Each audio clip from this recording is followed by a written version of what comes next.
All right. Good evening. Tonight we're just hanging out, playing some Magic Realm, and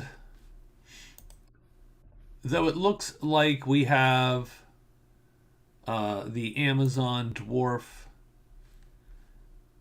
White Knight, and the Wizard, we do not. We have instead we have custom characters, so only custom characters tonight. So instead, we are playing with the Saracen, who is a light slash medium fighter with a scimitar. So the scimitar is light double star weapon on its alerted side, but with a time of 4. He does have a horse, so he does get an extra move and an extra search phase. Pretty powerful character overall. So I'm looking to him to. He also has the spell Nudge, which he can use, of course, on days when we have color. Oh, speaking of, we have to draw color because we do it in wacky order now. There we go. Okay. So we have the Saracen, we have the Enchantress. The Enchantress, crazy power. She has gray magic. She is a source of gray magic, and she does not need to burn an enchant phase. So she is going to cast gray all day, and she can enchant lots of the board very easily. She took the spell Summon Animal, Torchbearer, and the one character I thought Stonefly sort of makes sense for is her, because she can cast it real fast at a time 2 with this chit. So she's got a lot of magic. Almost too much, given that she doesn't need to convert chits for color. So if you had a source of color all day, hey, what's up, man? What's up, Rob? How are you? I mean, if you didn't need to convert a source of color, I mean, she doesn't need those 5-time chits. You know, she could probably do with 3 more other chits other than like these guys. But such is life. She's got them, so she's going to use them. So we took Summon Animal, Torchbearer, and Stonefly. What's up? Happy Monday, Rob. How are you, sir?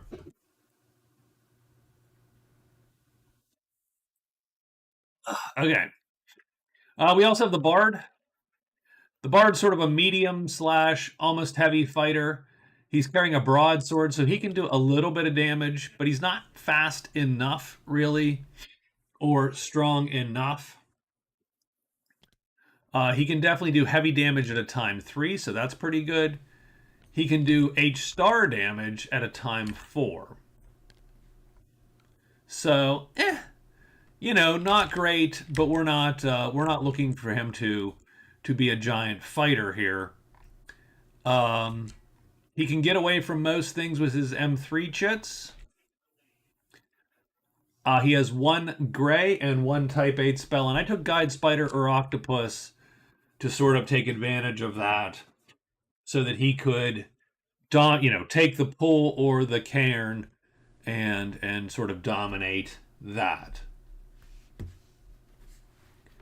I must say, after playing MR and tabletop original rules, holy cow, you were fast. Well, I mean, honestly, that's what 40 years does for you, Rob.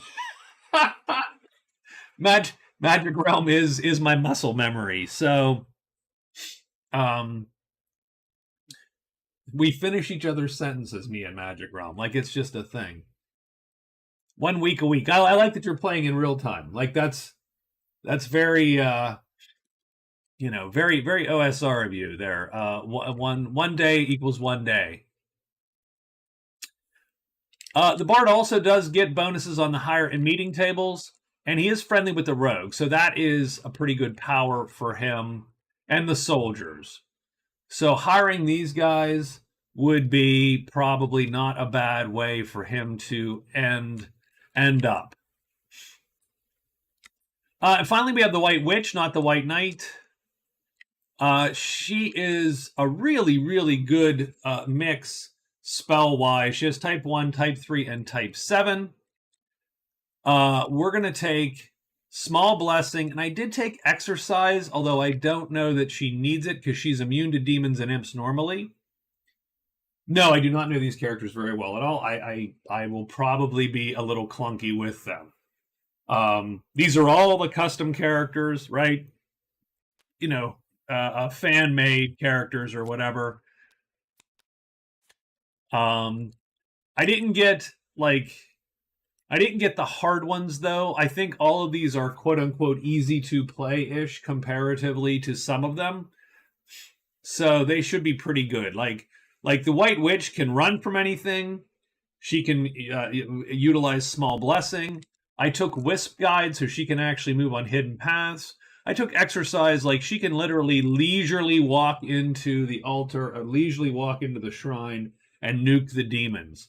She's unaffected by curses. She's unaffected by demons or imps. She has an extra phase in caves. I mean, those are prime abilities.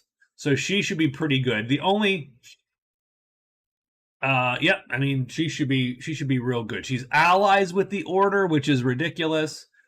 Friendly with the Company, Guard, and Wood Folk. So she's pretty friendly with everyone on the board, for sure. So these are going to be this is going to be a wacky game, wacky characters. I think all of them are, the Saracen gets 2 free phases a day, extra search and extra move because of the horse. So I'm going to just put those right there just as a reminder to myself. So I mean, the Enchantress is ridiculous in her spellcasting, with gray magic being a source of gray. Bard, of all these characters, the Bard is probably the weakest. And he's got the worst card draw. His original card draw I just tossed, and I got Explore the Crag, which is not a good one. Secret of the High Pass, not good for him in his position. And Sacrifice, which isn't terrible, but you have to find a treasure to sacrifice. The White Witch probably wants to get rid of Pub Crawl, just because, but Explore Caves is great for her because, except the caves are way down here. But great for her because she gets an extra phase. So we will see. I think the Saracen is in good position, and the Enchantress got good cards too because she got Enchanter, which she's very well suited for to enchant 3 tiles. So should be an interesting start. Let's get events on the board, and we can then start day 1. The ones that I mostly ditch as far as cards went were all of the ones that took you to the woods, because the woods are generally in, on the outskirts, kind of. And so I thought, well, what's the chance of me actually getting up here and checking, or getting here? This one's probably the easiest to get to, or this one for some of the characters. But so those are the ones that I typically dropped this map. Let's get events, and then we'll see what is what. So our first 3 events are Cook, Dead Adventurer, and the Hermit.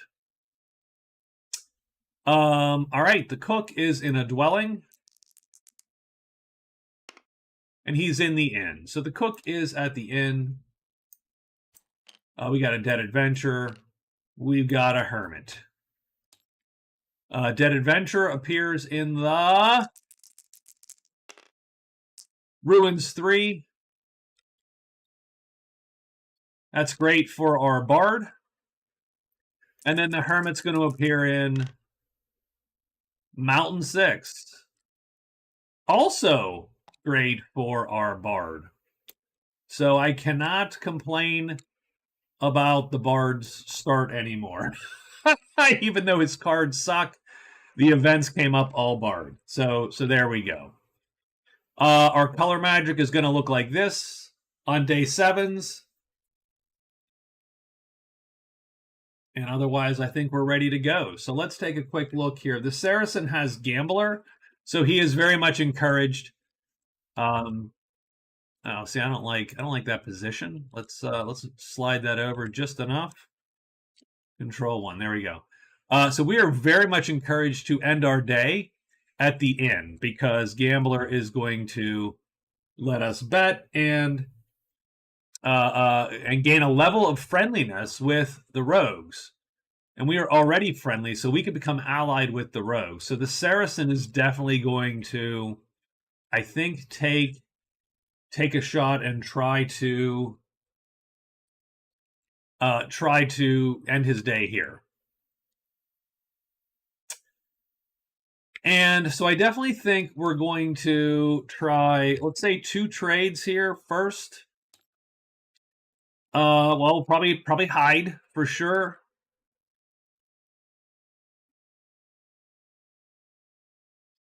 And maybe instead, so maybe we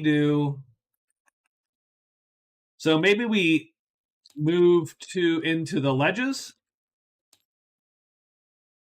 And then we'll return to the inn. We'll search once and we'll return to the inn. So that'll be our move. 2 trades.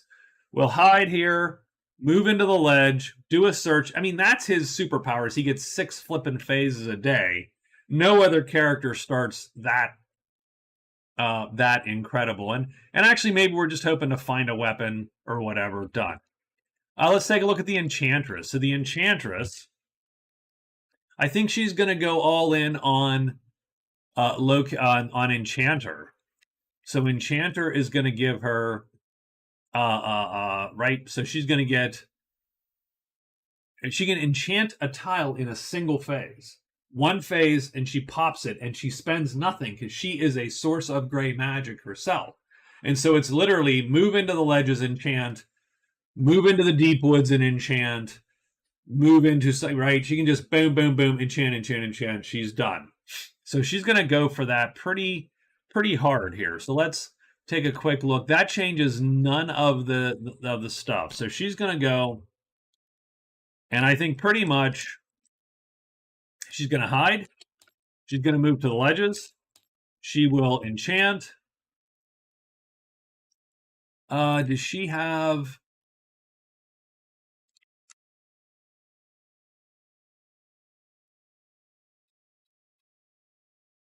And just in case, I mean, and she's good at fleeing also, so I don't even need to be that careful, really, because you can see her L2 up there.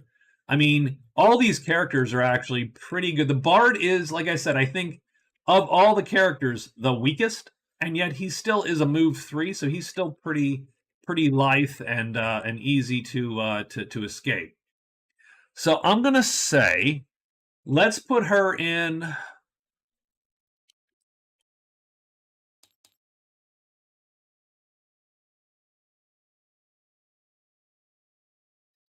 I mean, let's put her in 6. She's gonna move, and I don't think she gets any extra moves or anything. Yeah, she just doesn't need, she doesn't need to do a spell X ever. So she is done. I do think the Bard wants to end his day right here because he does want to get rid of 2 of his cards. I don't think I want Secret of the High Pass. It's not terrible. It just means but you have to go essentially this way, right? You have to go into the cave, find this, or up here, and then down to 5. Like you're trying to get to here pretty much to do Secret of the High Pass. It's not terrible, but that's sort of what you're doing. And it doesn't open much up for him direction-wise. So I think we're just going to try to end our day in the house. Having said that, or end a day in the house. And I think we are actually going, we're just going to hide. I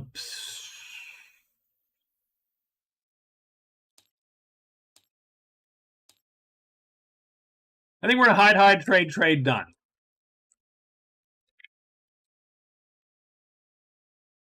And he's just going to look to see what's here. He's going to make sure he's hidden. He's going to then ditch these cards and move out. The White Witch is also going to spend her day here. And the reason she's going to spend her day here is because at the end of the day, I'm going to cast Small Blessing twice. in hopes of getting her a quick. She'll hide once just in case, although I don't think she needs to. She's neutral with the Lancer, so she will hide once. She will trade once. She'll fire 2 higher phases just sort of in case. And she will be done and get rid of pub crawl. So the extra rule that I have here tonight that I'm going to try out is I set thresholds for a bonus point in the 4 categories. So if you can get 60 prowess, 60 gold, so 70 with the -10. So I'm going to write that down. 70 gold, right? With the 10, counting your 10 gold. 3 great treasures or 3 learned spells, and you get a bonus point in that category, regardless of where you place first, second, or third, or whatever. So just trying to give a reason for a character to shoot for more of a thing, even if I'm winning with 30 gold. Well, but don't you want 60 kind of thing, right? So I'm trying to give some incentives to continue fighting a little bit longer into the game. So, like, just being the fighter in the game and winning prowess. So I have 40 prowess, so I'm good. Well, no. If you can get 20 more, you get a bonus point in that category. Now, that does lessen the importance of cards and events, but so be it. All right, so here we are, and I think that's it. I think we're ready for day 1.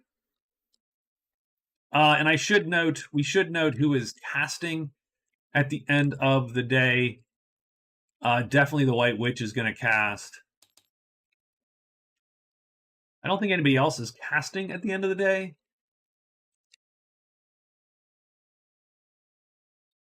She can cast at the end of every day because she's that good. Okay, let's get a roll going here. I'm glad to see you, Rob. Yeah, I was like, I'm not gonna do Skyrim tonight. I'm gonna sort of. And we get dragons first day, so dragons are all the rage here. Oh, I didn't put people's widgets in. Now I just decided, play a leisurely game of Magic Realm. How come I did not get?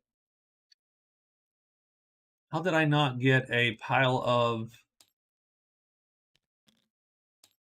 Must have deleted it.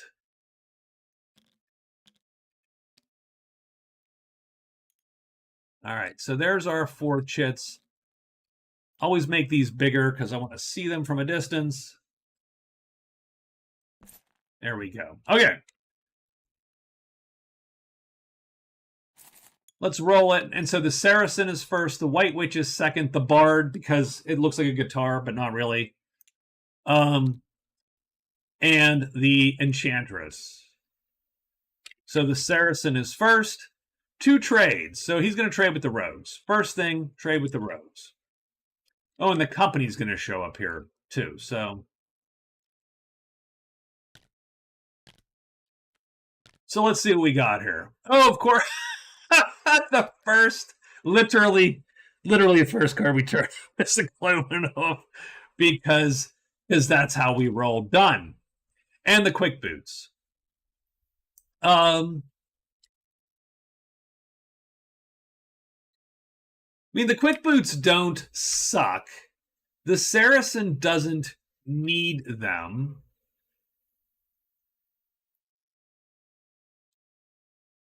Of course, right?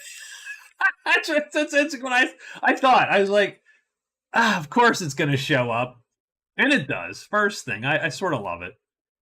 The Saracen doesn't need them. He can move quite well by himself.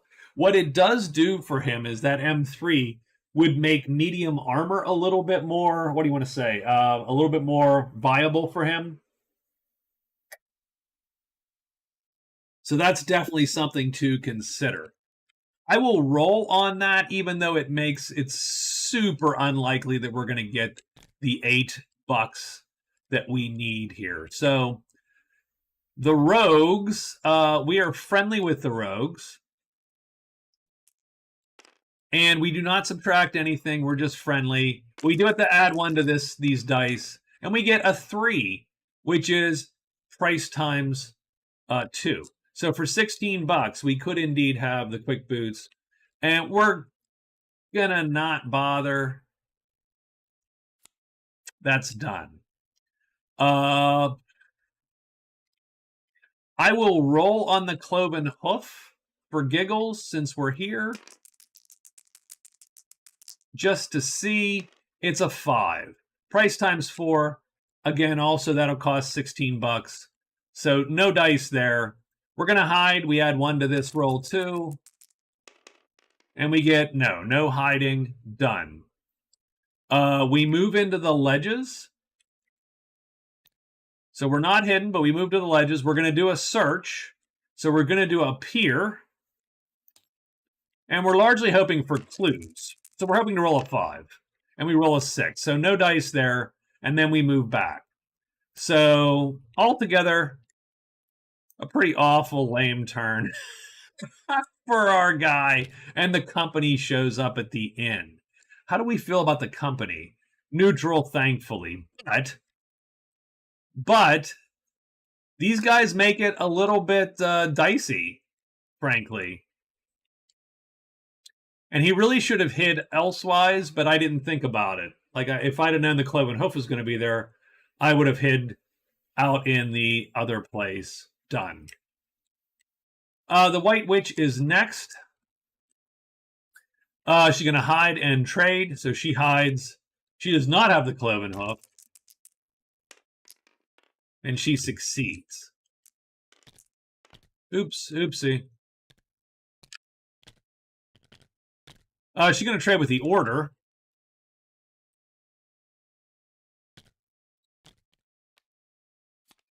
Sacred Statue is not terrible. She cannot use the Scroll of Nature. Type 2. Type 3, actually, she can use the Scroll of Nature. Both of those don't suck for her. So we'll roll on the Sacred Statue. Now, she's allied.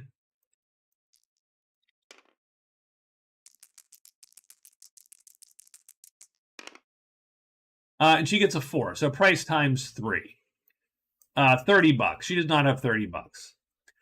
She'll roll to higher knight. The knight there. And she's looking for a 2 or a 1, really. Nope. A 6 is price times 4.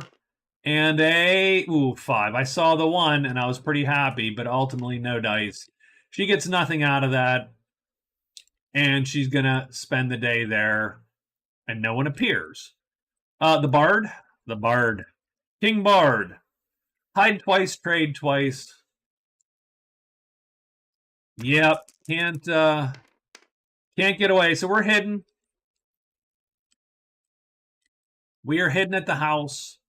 And we are going to trade. And we are friendly, I think, with the soldiers. We are friendly with the soldiers. What do the soldiers have at the house? Ointment of Steel doesn't suck. The Elusive Cloak doesn't absolutely suck. I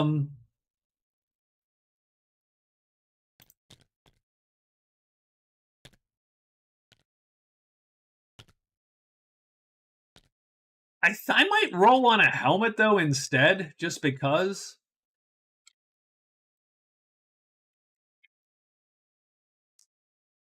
$5 for a helmet. We're friendly. No deal.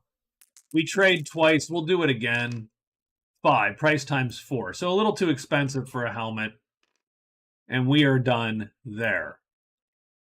And then finally the Enchantress. And the Enchantress just moves out there.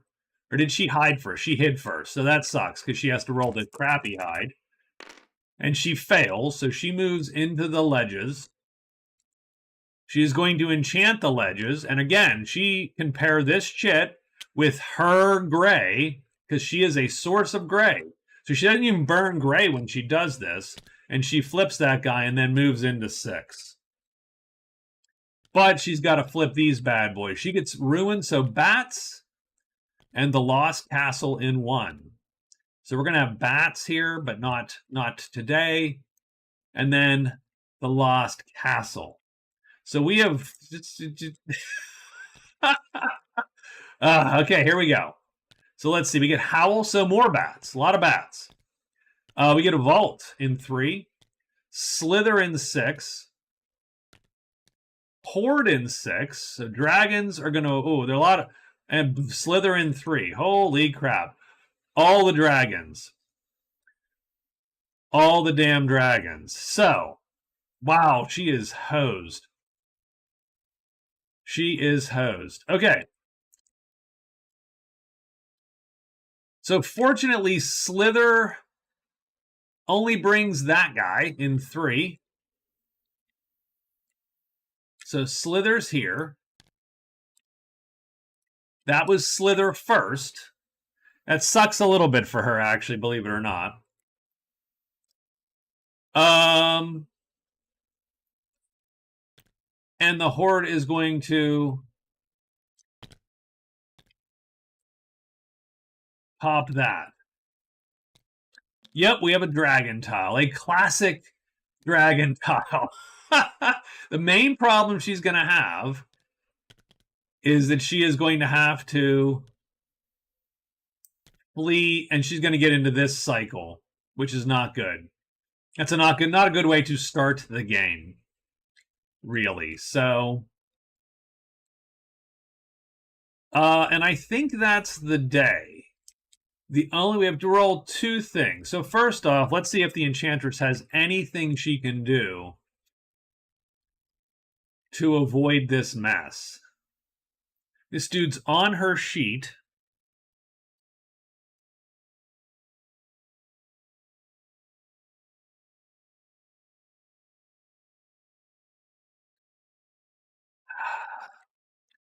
So, okay. So let's just we'll fight her combat. Now I don't think she's going to fight, but let's fight her combat. So she is here. The dragon is on her sheet. Now she can cast Summon Animal because she is at least fast enough to cast Summon Animal, which will draw it off her sheet as per my enhanced summon rules. Now, what it draws off the sheet with depends on what the hell she gets. Wolves would be great because but the problem is it doesn't really help her. She would have to get the Basilisk.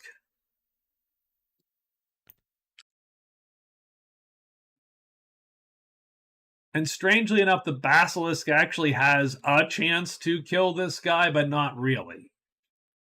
Everything else can't kill it. I would just... And stalling is difficult because this thing has a 2/3 chance of hitting whatever it's... So literally the chance to stall is 1 in 9. Because if she could stall it out, she's good. She can just move out. But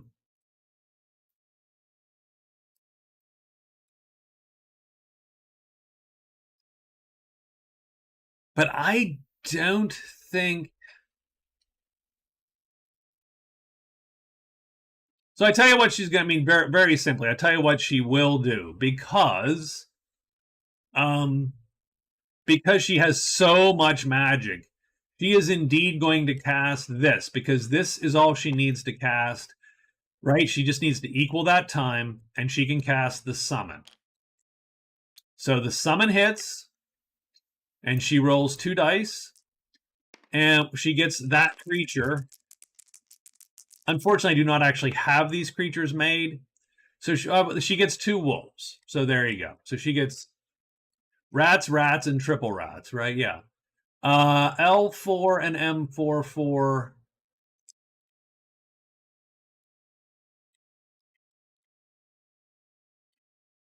she gets the wolves, but not... So she gets 2 of these guys.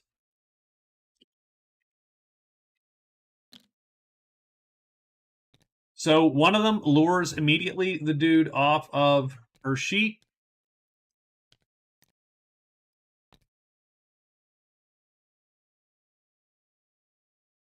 I mean, even if she hits Stone's Fly with a double 1, the best she can do is heavy star damage, which won't which will not kill the tremendous armored dragon. So all this really allows her to do is run while this thing sort of hopefully gets out of dodge. What I'm going to do, though, is we'll roll it, because what the heck. We'll roll it. If we can get 2 rounds where we miss one of these guys, then she can just stay there and she can stalemate the combat out.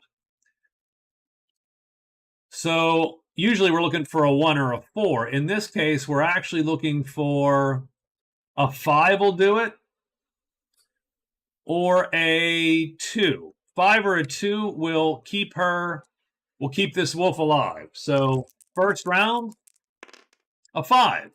A 5 shifts everybody down. Does the dragon's head flip? It does not. Done. So that's the first round. If she rolls a 5 or a 2 again, then she stalemates. Let's go for it. Oh, I can only hope. It would be great for her. No, a 3. So it kills that guy. Done. Next one shows up. 5 or a 2. 2. So that head goes down there. She now needs a 5 or a 2 again. A 1. Nope. And that guy dies too. She runs then. Done. This chit is fatigued. She can escape him with a light L3 move. And so nothing going there. But she's here, and that's going to suck for her in subsequent days. Although this guy is more manageable. It's not great, but it is at least something I got it both times. She got one of the 2 rolls, right? But not enough. So that's our day. Well, we do have to roll for the Saracen with the company. Not great. Not great. He is neutral with the company. But trouble is... And he does get trouble, so now he's unfriendly with the company. And he gets blocked and battled.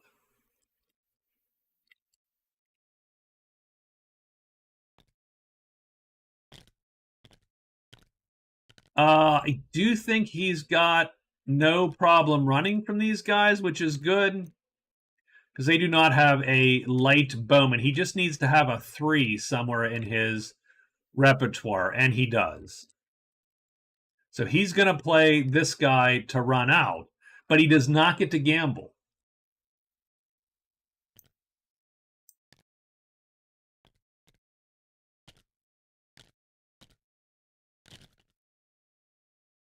So it's rough. It's a rough night at the end.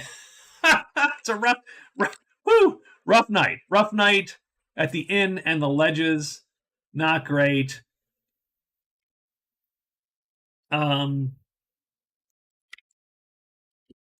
So I think what we're going to do is we're going to move to the inn and then move past the inn. Then we're going to hide.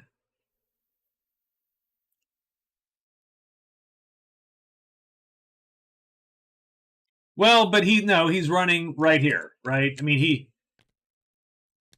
actually, he could just go here. That you're right, because he can go either way. He started the day there.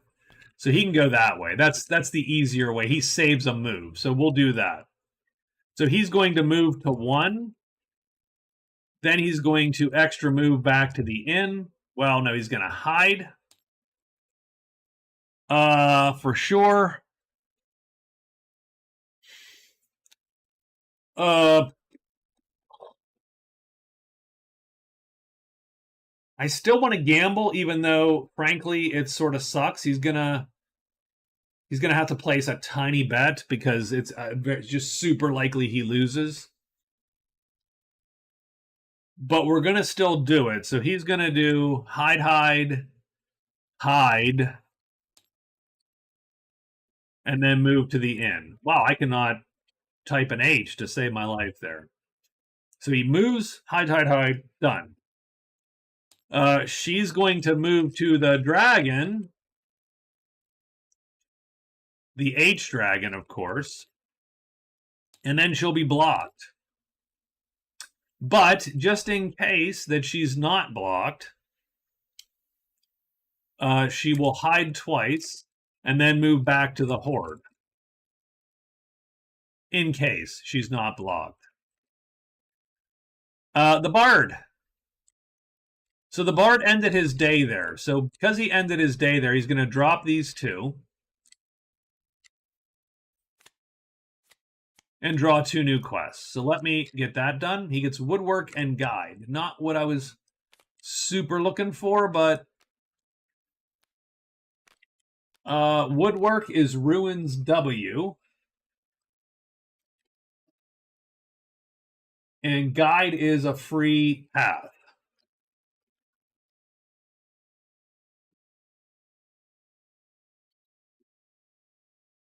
Oh, the White Witch needed to cast last night. She's going to cast Blessing once at least.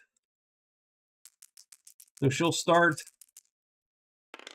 hoping for the 6. Instead, she gets health. Womp womp. Okay, so that's rested. She'll cast her other spell, hoping for a 6 again. She gets a 4, peace, and so combat ends in her clearing. I can never roll a goddamn 6 when I need one. I hate small blessing as a rule. She will also drop Pub Crawl.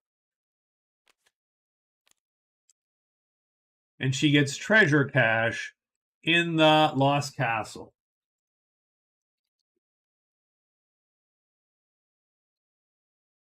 Which is at least good because she knows where the castle is. So that's it. I think we're up to day 2. Let's get this going. We get a monster roll. And we get bats. Oh my god, this could end the Enchantress. Oh my god. Just one day. Yeah, she can do small blessing in combat. So that is true. It's nice to have it, you know, ahead of time a little bit. So the Enchantress is going to go. She goes here. And she's blocked by the dragon. And then she's going to draw bats. So she gets ruins. And then Howl is going to draw 2 bats, but it's going to draw them, fortunately, over here. So she's not getting all the bats, but she is going to get 1 bat. And that is going to mean it's going to be harder for her to deal with the 1 dragon.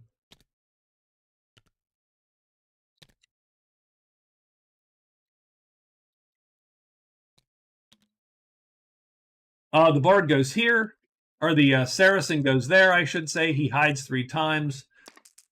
We'll just roll it over here. He fails once. He succeeds. Then he moves back to the inn.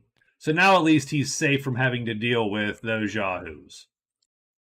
And he is done.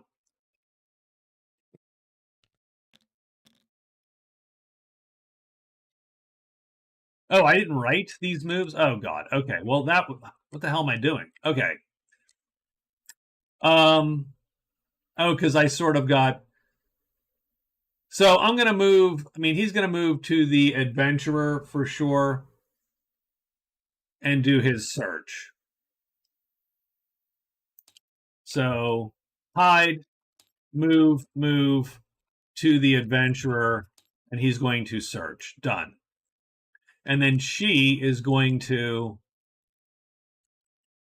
she will hide.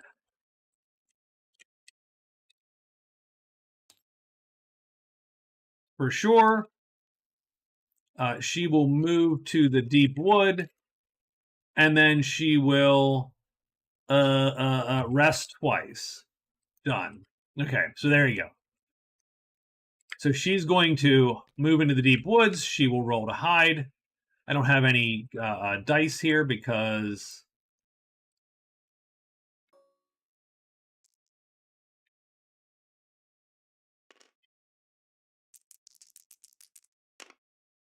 She blows it. She gets Bones and Flutter. Hey. Yeah. And Flutter pops the 3 bats. Fortunately, in 1. Bones does not pop. Oh, Bones does pop 3 bats on top of us. So we're going to get 3 bats there, and she is unhidden. The Bard goes here after hiding once. Fortunately, everything's been drawn, and he blows his hide also. And then he's going to search 2 times, hoping to find the dead adventurer. A 1 and a 4 will do it. He gets a 3, which is no dice, and a 3. So nothing there. And he gets smoke and the Lost City in 3, which is where he's at. Jeez, oh man.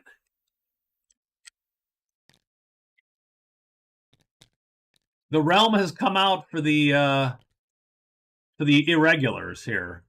So we got the altar, we got a statue, we have a patter in 5. That's goblins here.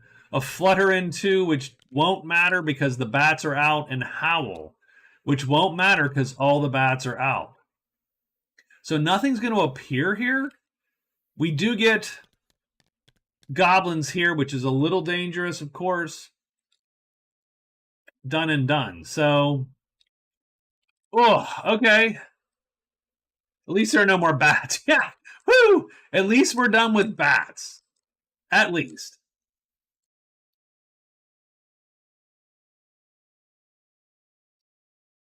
So if the Enchantress is first, the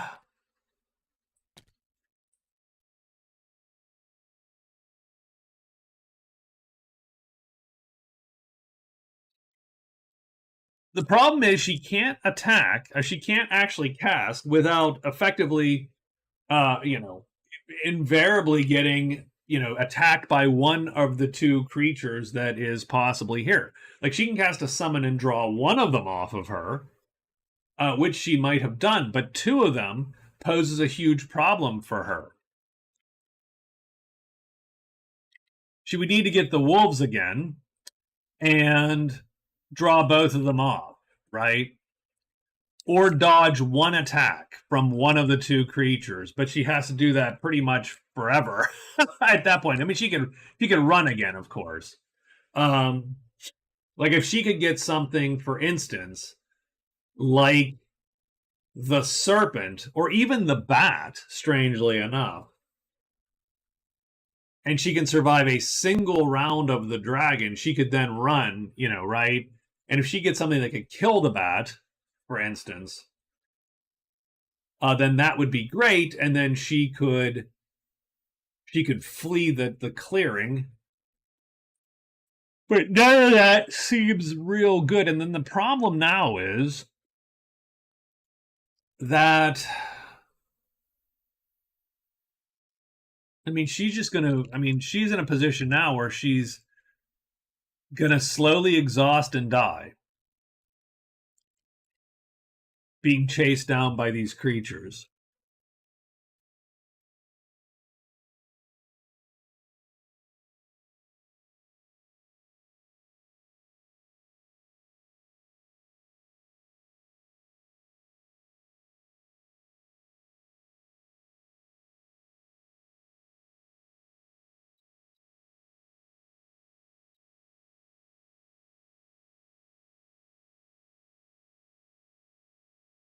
I mean, I don't think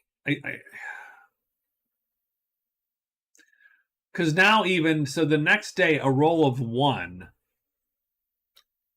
does her no good. Like if she runs back to the horde, normally what you do is you bounce between these 2 clearings, hoping to roll and drag the like monster onto the like monster, in which case the next day you can escape. She can't even do that because now there's this unlike creature there. So she actually needs a 1 and a 6 to stop this cycle. Or she needs the Saracen to show up, which ultimately he will have to, and either assist or not, right? which is not super safe for him either. It's not like the best. It's not the best fight that he could do, really, because that dragon is armored. He can kill an armored heavy, but only at a time 4, so he can't auto hit this thing. So I mean, he can make that all work, but the extra bat does suck. Together, they could easily kill both of those creatures, I think, and get out and get out of dodge. But that's not what he's doing right now. So I think what she does is she's going to just run, which is going to mean she has to play this chit, so she's going to have to fatigue that guy. And she's just going to sit on that for now and then run out of there. So she is done. Our witch, I mean, she's sort of stuck also. She's going to run today too. She has to fatigue this as well. So I think she's back to the chapel. Now, she did rest twice before I drew the witchmacall. So she is going to rest twice. So she has her chits back, but I don't know that it's... I don't feel that it's worth it to treat. You're not going to... I mean, if you don't roll peace or something, you're screwed. So she's got to get out of dodge. So she is done. So she runs, the Enchantress runs, no one else is fighting. Our Saracen will play Gambler.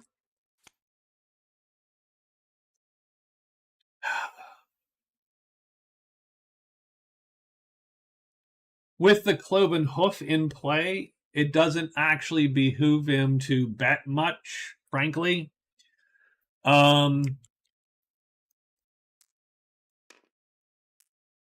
Let's bet 3 gold.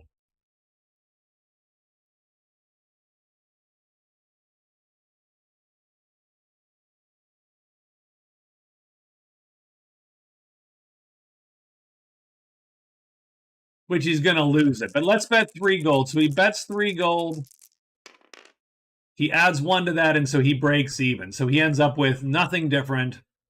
He gains a VP, and he gains a level of friendliness. So he does get Gambler, so that's good. And he is up 1 point.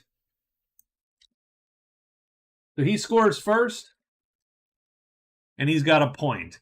He is also friends with the rogues. He's actually allied with the rogues.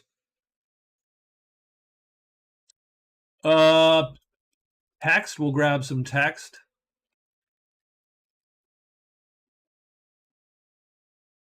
So, and that's pretty good, actually. I mean, there's nothing wrong with being an ally with the rogues. It sucks that he's allied with the rogues and he has the Cloven Hoof here. He now gets locate the cairn, and he is done. Is there anyone else that needs a thing? I don't think so. I think we are... I think we're ready to go here.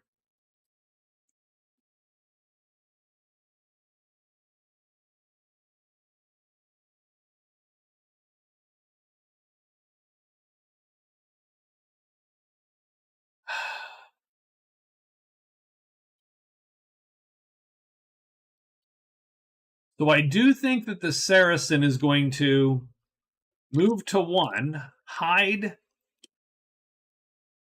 twice maybe, extra move to the inn, move into the ledges. Right, that's 1, 2, 3, 4.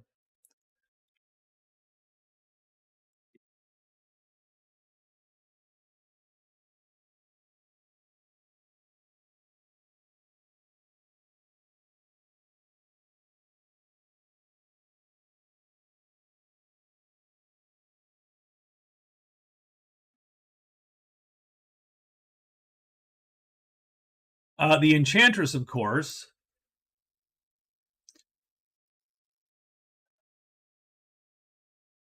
I mean, in this case, she probably, like, as a player, I would indeed look over at the Saracens player and go, can we do this so we can actually play the game? And theoretically, I would either say yes or no based on how jerky I was feeling as the Saracen player. So she's probably going to move back in to the vault. And again, she knows she's going to be blocked, of course.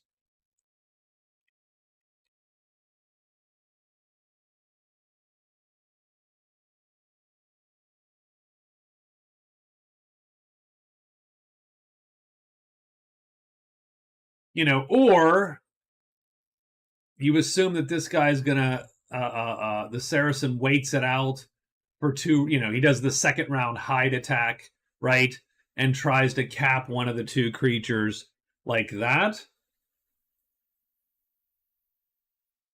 But I think between a summon, the Saracen, I think maybe they're okay together. So she's gonna head back in. Again, a lot of that just comes down to letting those two play the game. He's going to hide and search, trying to find that dead adventurer. The White Witch is going to return to the chapel.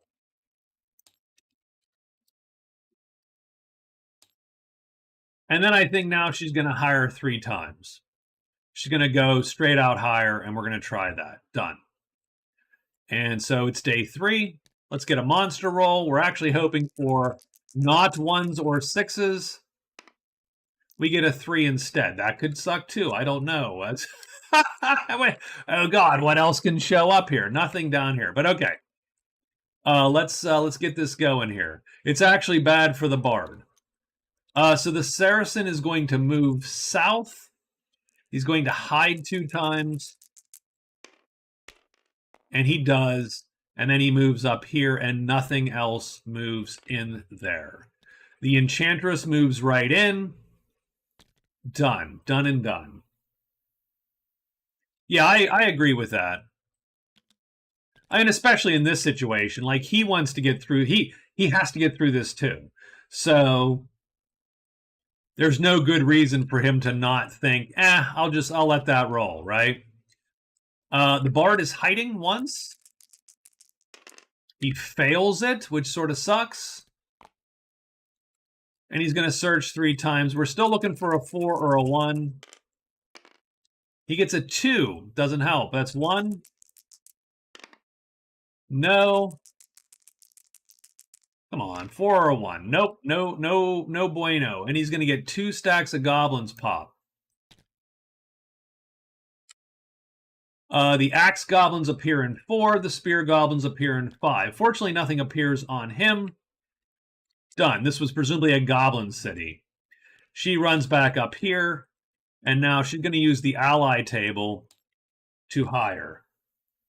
After all the effort to set up the board. Yeah, no kidding. The disaster.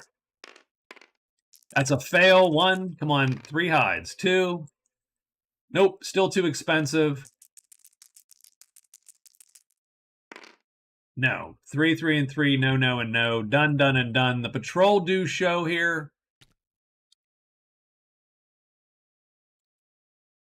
At the chapel. She is generally neutral with the patrol. We're going to do the big fight, because the big fight's the big fight. So we got 2 characters here. The Saracen is hidden. So that means everyone's on her. Now, that's not ideal, and I don't think that's the plan, frankly. So I think what he is going to do is, I believe, let me check this. I think he lures this guy.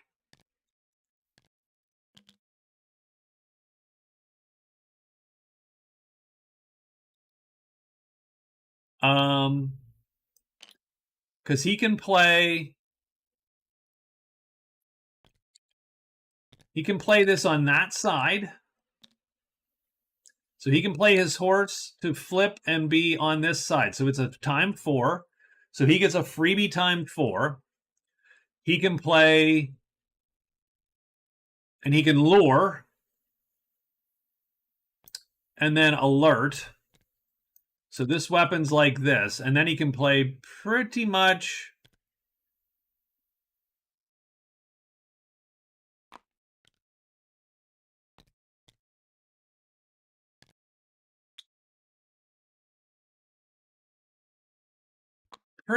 like this to try to get the damage down range. Because it's not going to be, can't do it better than a timed 4. Weapon length will go first in any case.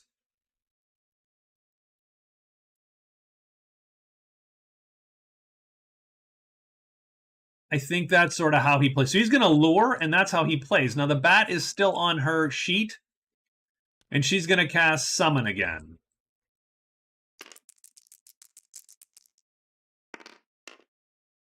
And she's going to get a 5. So that means either 2 wolves or a squirrel.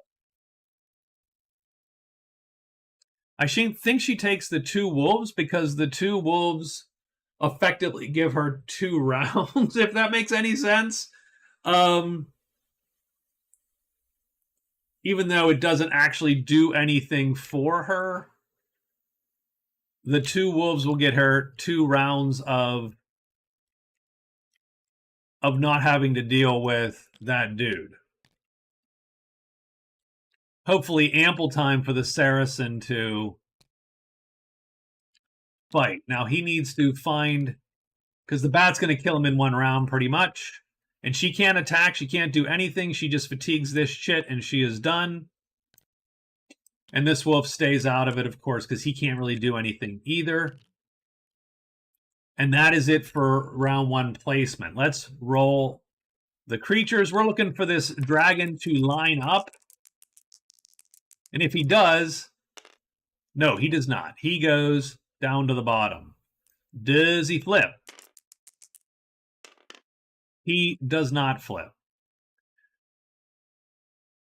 No, that's sort of my rule is she cannot flood with summon. You can only summon 1 time. Because effectively that spell is tied up as long as that chit is tied up. She can summon when those guys die. So she can literally stall the combat out with summons. Not stall it out, but she can keep calling summons as they die, round after round. As long as she has chits which are faster than the bat, which she does not have an infinite amount of those. So we're going to miss on both sides here. So this all misses. He has to fatigue 1 chit, and he will fatigue that one because he played 2 fights this round. Down here, I think we're just looking for if the bat flips, we can keep this wolf alive for a little longer. Let's see where the bat ends up. He ends up going down to the bottom also, but we need him to flip. But he doesn't. So he's going to kill this wolf first round. Done. So the wolf goes back to her. A bat goes back to her, but the wolf will lure. Right? Like that.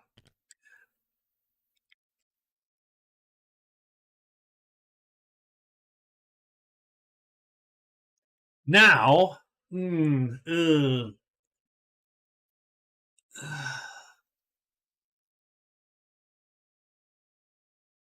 mean, she could try Stonefly, and she could hit him 4 times, and she would be hoping to roll a 2 or a 1. So that is a... That is a 4 in 36 chance, a 1 in 9 chance 4 times.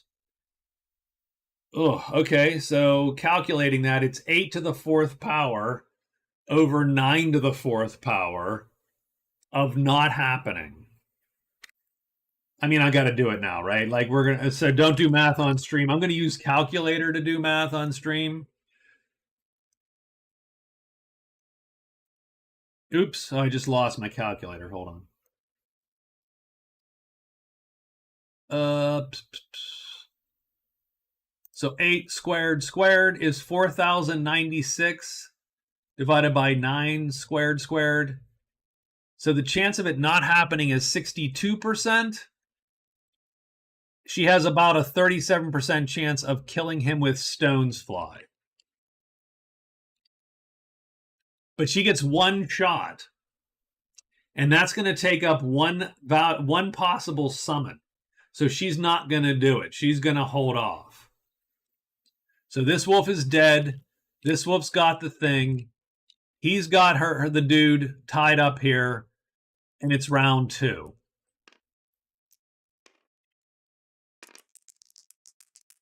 Round 2. This guy's going to line up. That's good for our team here. He doesn't flip. So what's going to happen is this is going to hit first because it's equal times, but longer weapon. It's going to do L star star M star star because he overstrengths it. That's just enough. Reduced by 1. It's M star. It kills the dragon. The Saracen kills the dragon on round 2.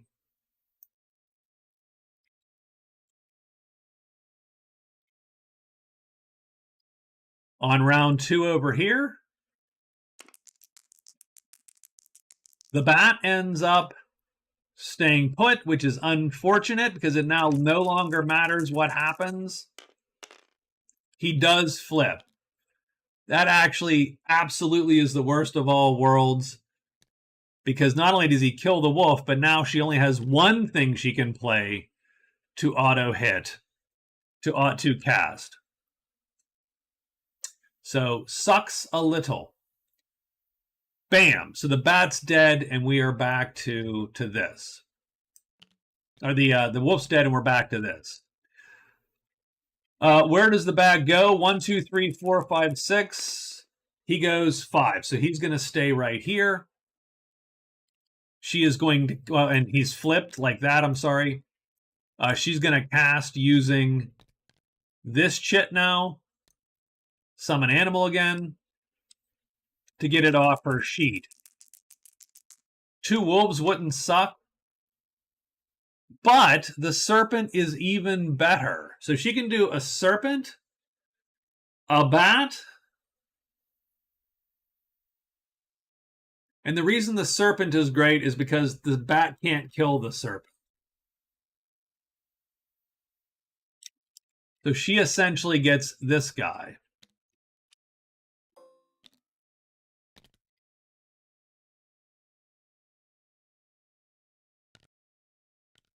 So he's going to draw off her sheet. The Saracen, who did not fatigue last round, so that's good. He's going to figure out what to play here. So his weapon is unalerted now that he hit. I mean, he could do... L-star won't cut it. He needs to do at least M-star damage to kill, so he's going to go here. Well, he can alert, too. So he's going to do that also. So he's going to play this to alert, flip that over there, and now it doesn't matter what he plays because he can only do time 4.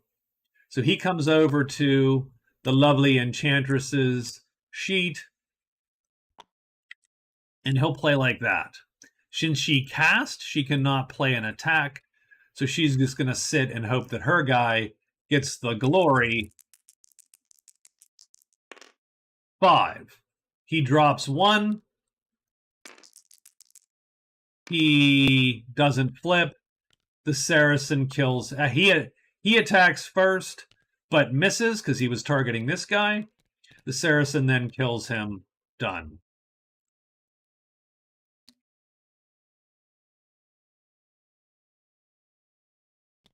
This serpent is gone.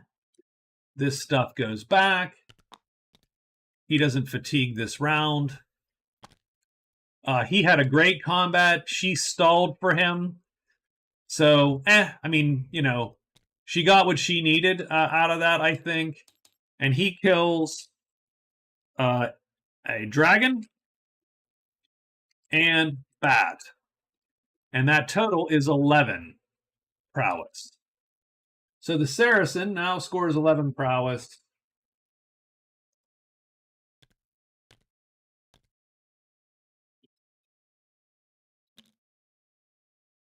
And he's in the lead for prowess. So that's going to give him 2 more points. And he's going to be out to the early lead of 3. Chain broken. Yes, sir. Yay! All right. And I'm going to keep these wolves off to the side just because she's going to need them. And there you go. And that was the fight. The White Witch does have to roll for the patrol, unfortunately. And she is fine. They don't mind her.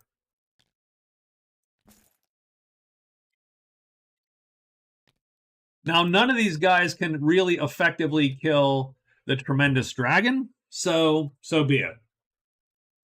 Oh, she does still have the Serpent, though, so we should not delete the Serpent.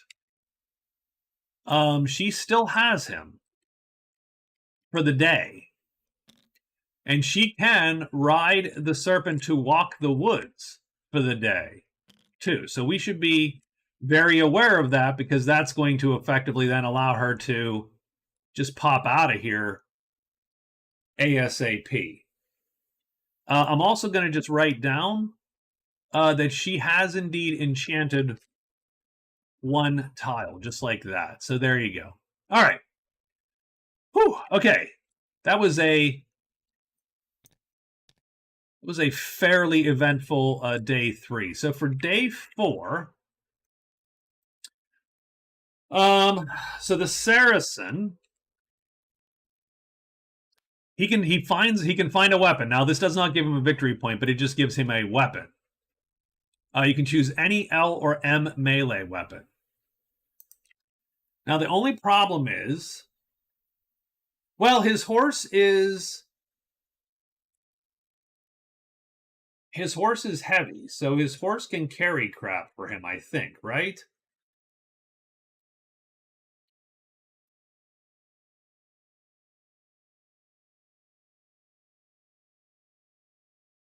Although, no, the horse is heavy vulnerability, but it's only carrying light shit for him, I believe, because he can only play it as a light move. So, I mean, we're just going to take probably a weapon just to get some cash.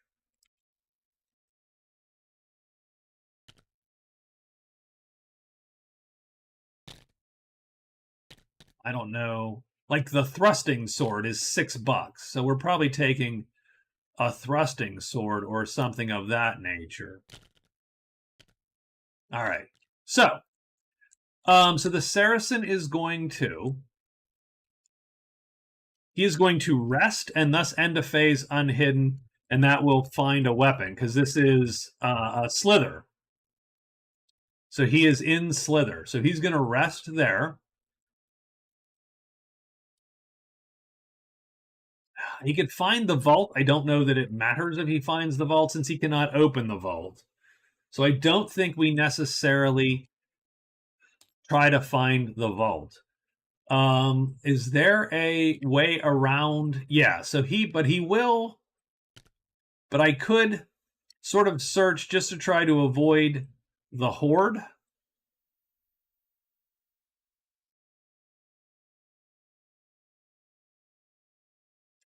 Because he can run from this tremendous dragon until the bats show up. And when the bats show up, then he's stuck there with the dragon, which he can't kill. So,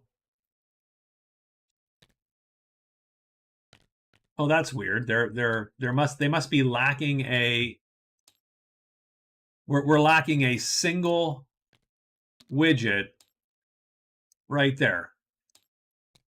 I can't believe after all that time that's the one I found. So anyway, so I think what the Saracen is going to do is he's going to rest. He will hide once. He will use his extra search and search.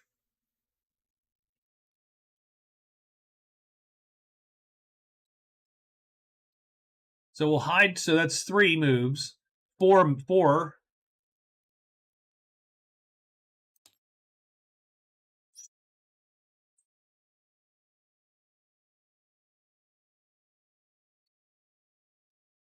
Yeah, we'll search through. So there you go. So we'll do that, and then we will use the extra move in case we actually find it.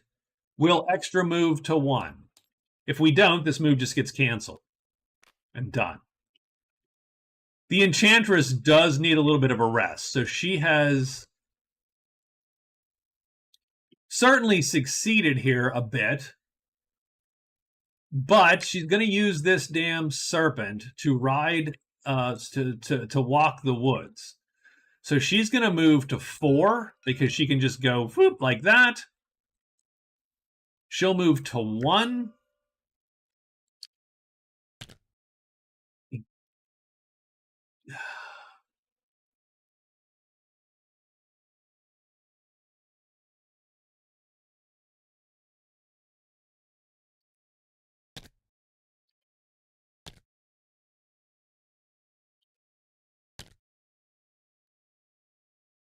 Does she have a way?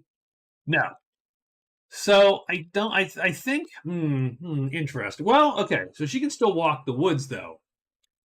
So not an issue. So none of this is ever an issue for her. So I say she moves 1 to here. She moves to here, so that's 2.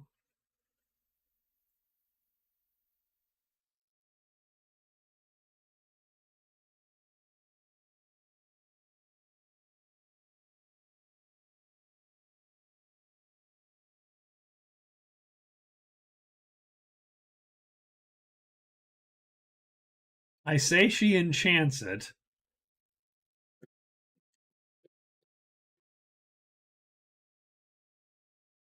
So that's going to flip it, and she'll be here, which is sort of crappy, actually.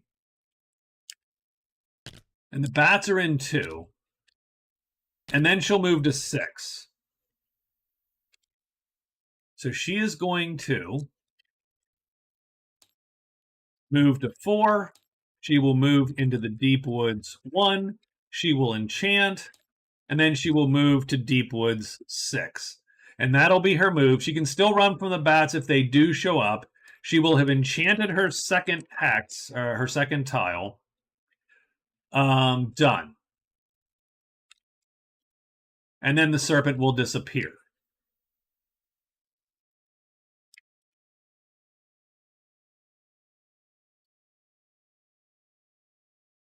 The bard, oh geez. He's gonna hide and search again because I think he wants to find this. Now, if we roll a 3 again, that's gonna really suck. But we're gonna try it. The White Witch.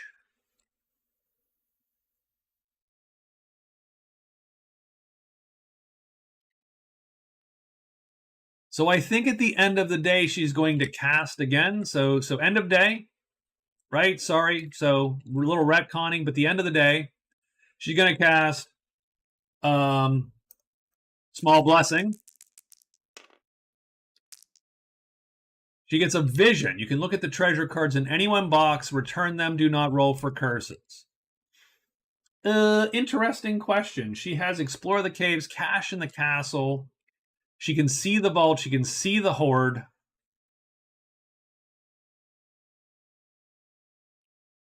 Let's go for the hoard.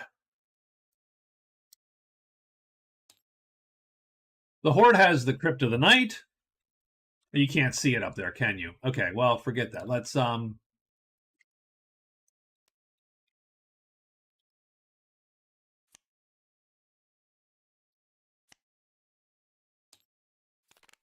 The hoard has the Crypt of the Night, the Sacred Grail, which is pretty amazing. She wants that. The Toadstool Circle, the Moldy Skeleton, the Imperial Tabard, Power Gauntlets, Poultice of Health, Gloves of Strength, and Power Boots.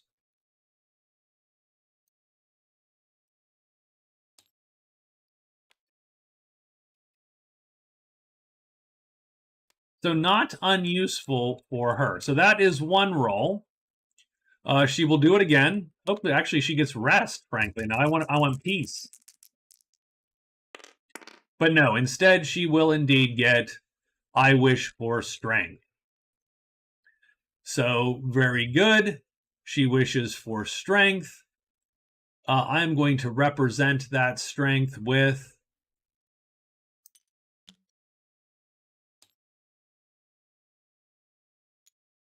oh, whoa, I just missed. So I absolutely missed. Hold on. I'm going to wish for strength with just that chip. We're just going to give her this. And we'll shrink it down a little bit. And we're going to put that right there on her staff.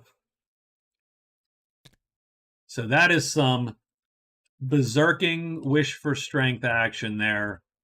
And she is done. So she cast last night.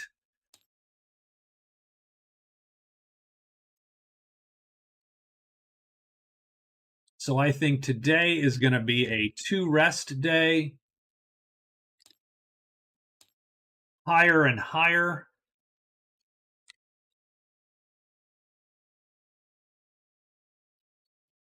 And I think that's day 4 done. All right, let's do it.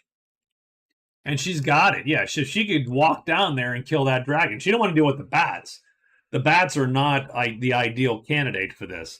I think she has a fight. Yeah. So she's now tremendous 2. And the staff is a length 9.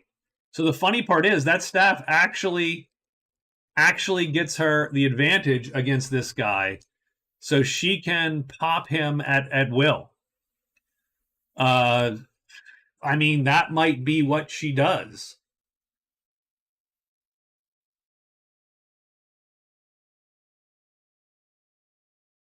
She gets the Grail and she can just walk around with magic. That'd be pretty good. Interesting.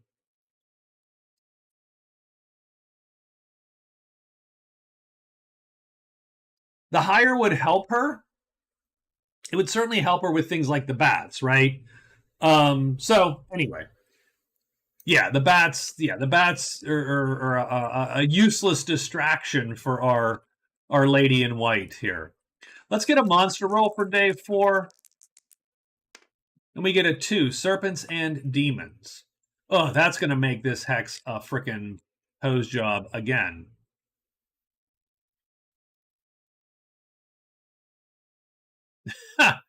Okay, well, sure. Okay, so let's see who goes when. 1, 2, 3, and 4. The White Witch rests 2 times, and she does. She hires twice on the ally table, still looking for super low numbers. Nope, that ain't it. Nor is that done. And she is done for the day. The Bard hides. Oh yeah, yep. He does not hide. There's no hiding for the Bard.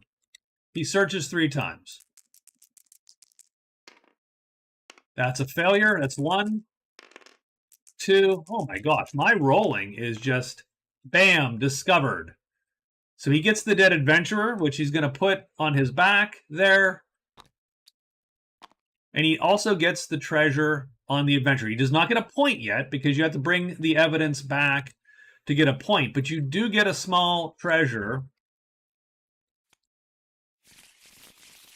from the ancillary treasure pile. So the Bard gets the keys.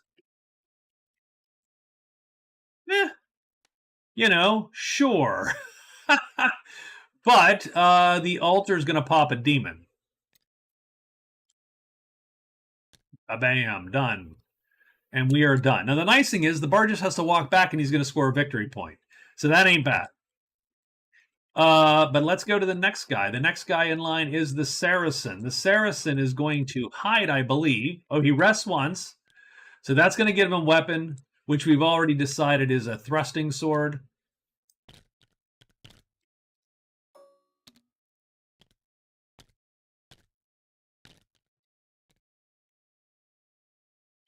Which is not better than his weapons by any stretch. It is indeed worse. But it's $6. So $6 doesn't suck. He'll take it. He also gets to cycle this card, which is also good. And he gets Diplomat. If he encounters ogres, he gets an ogre buddy. Let's write Diplo ogres. Done. And he is good to go. He's now going to hide, which we're hoping he does.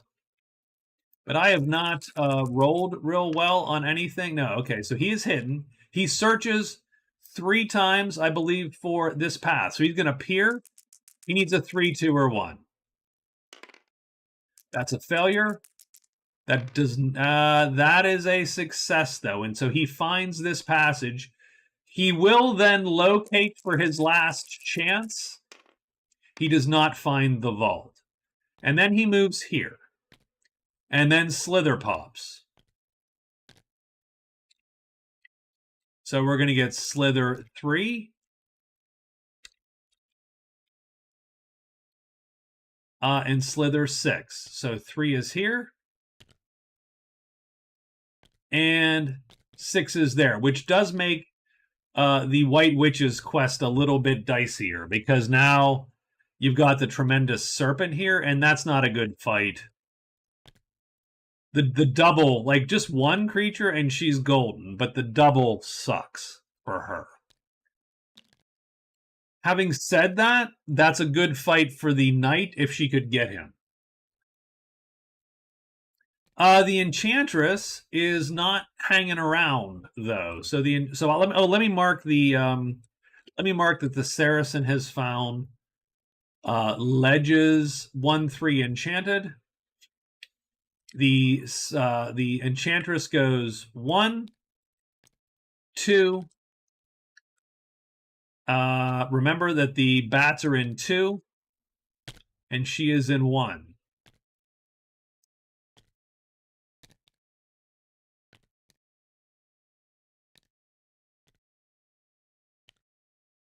And then she moves there, and she is done.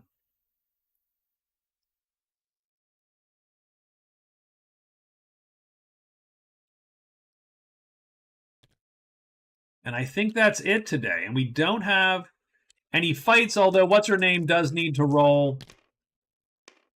And the patrol is still not going to kill her. So that's good. That's good. Good sign.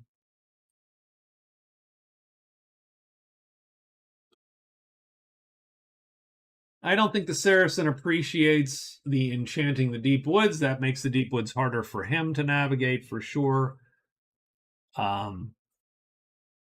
But the Enchantress is literally just spreading joy wherever she goes.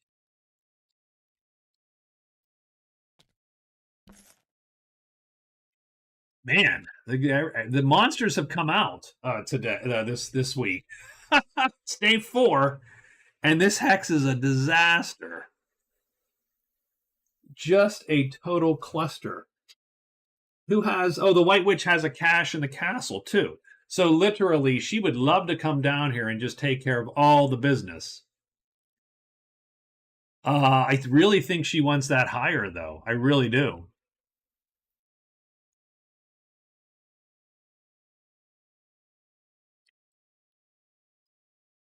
I do think the Saracen sees the wisdom of getting out of dodge.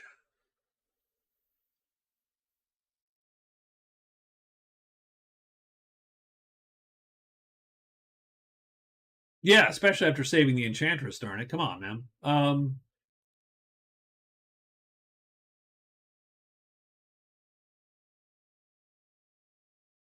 So I think that the Saracen is going to move 1, 2, or I mean, whatever. He'll hide and then move 1, 2. So hide, extra move, and then move into the deep woods. He then has an extra search phase no matter what.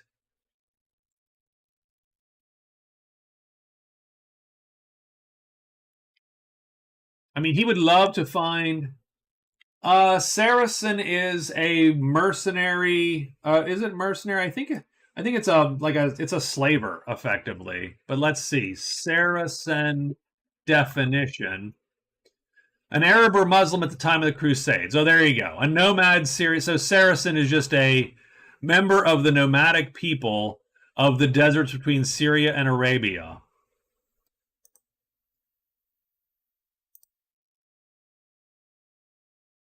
It's an Arabic word for Easterner, apparently. Blah, blah, blah. So there you go.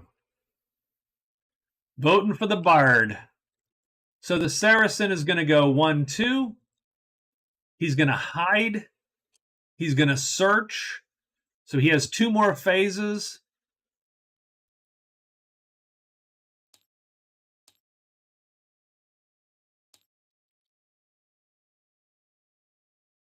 I say he searches again. So that's 1, 2, 3, 4.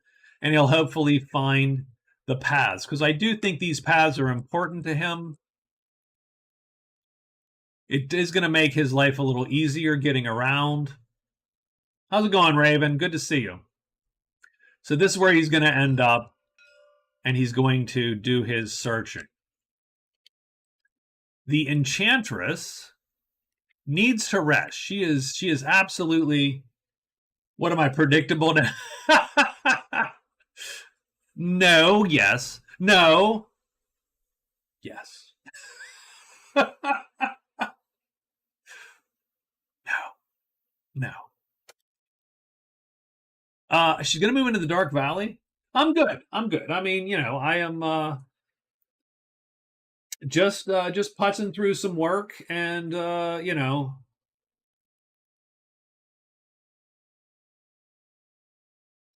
and I decided to sort of take a leisurely Magic Realm evening, and that's where I'm at.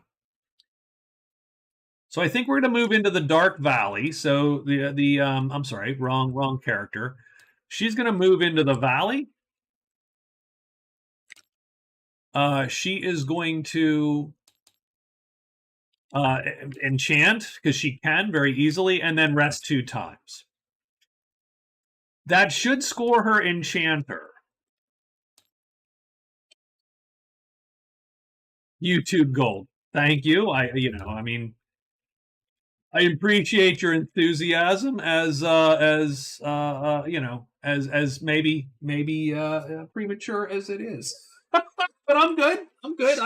I don't mind. A little flattery gets you fine. It's all good. She'll put him aside, by the way, because he's gone now. 3. So the Bard. We got a Bard. I just like saying it, Bard.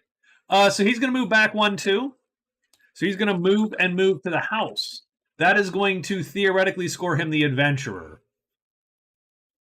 Because he will bring evidence back to the soldiers.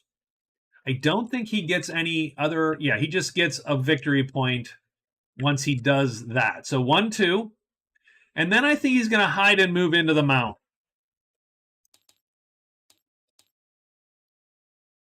Done. Might as well see what the mountain has for us. Oh, I love Skyrim too, and I love playing it, and I've had a great time so far with the pack. I will absolutely say. But having said that, every so often, I think you got to do what you do, and this is like what I do. Oh, I did. Yeah, and Dragons Down is certainly fun.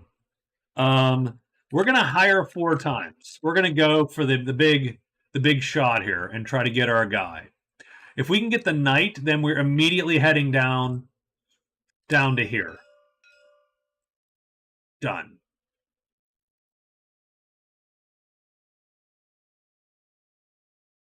And that's the day. It's day 5. Let's get a monster roll for day 5. 4. So we get giants and trolls also. So let's see who goes. 1, 2, 3, and 4. And it looks like the White Witch is first. So she's going to get 4 shots at... She's going to get 4 shots at the higher. Bam. Price times 1. She's going to hire the knight for $8. So she has $10 to start, of course. She hires him for 8. And she is going to get him for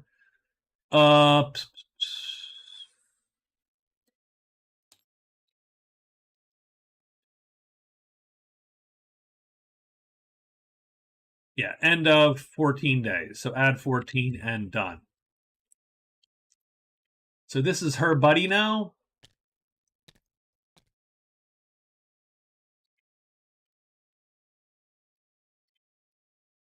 Well, I mean, there is the witch, right? The plain old witch that I've played.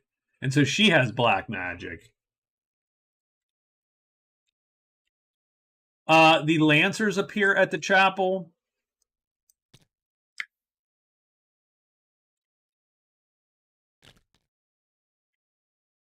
So that was what, like the first or second? I'll roll 2 more just in case she gets the boon, in which I think she'd almost take them. She doesn't, and so that's fine. So she is complete with her day, and the Lancers appear. The Saracen goes 1-2. He is going to hide, so anything but a 6 will hide him. He does indeed hide, and so that's good. So that makes him safe. He's going to search 3 times. He needs a 3, 2, or a 1 to find the 2 paths. He fails. That's 1. Nope. That's almost, but not quite. Almost, but not quite. I hate when you can see the dice and they're like, "Oh, we got this. Ones, no, bam, done." Yeah. Oh yeah, absolutely. People can join. Yes, you can. Yes, you absolutely can do multiplayer with Tabletop Simulator. So he is done. Now he's going to want to cast today, though, too. So let's make sure that we pay attention to that. We are also going to get, unfortunately for him, a giant. We're hidden. We're hidden, so that's good. We're not in danger at the moment, but we do have to deal with a giant showing up. Done. The Enchantress goes here. She is going to enchant.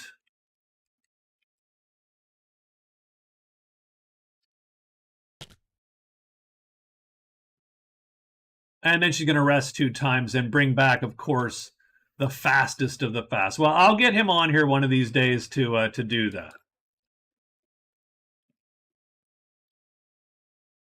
So the Enchantress now scores. So she's got a point on the board.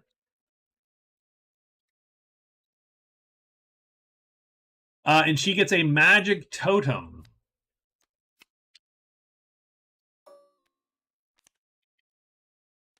Which is an extra spell phase for 5 uses. So let's give her 1, 2, 3, 4, and 5. Let's shrink these because they're gigantic. And, oh, God, okay. No. Stop. Actually don't like those there because those, right? Because I want to lay those out in a way, in a fashion there. So, oh yeah, it would be a long game. It would be a long game for sure. So we have 5 uses of Mage Totem done, and she is done. Who is next? Oh, it is the Bard.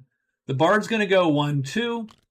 He's going to drop off his dead buddy. That's going to be a point for him. So let's get him his point.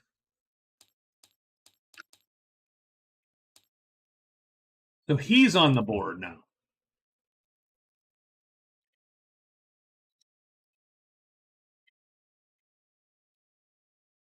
Then we move here, and we are going to try to, of course, be hidden. Now, the Bard has not historically had a very good... Jeez,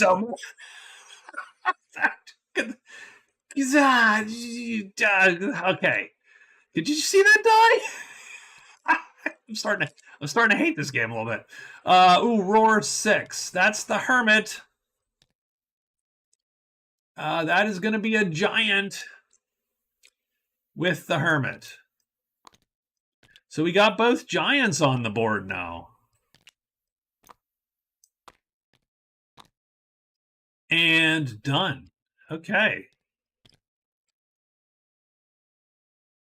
All right. So let's take a look at this. So first thing, let's just roll for the White Witch.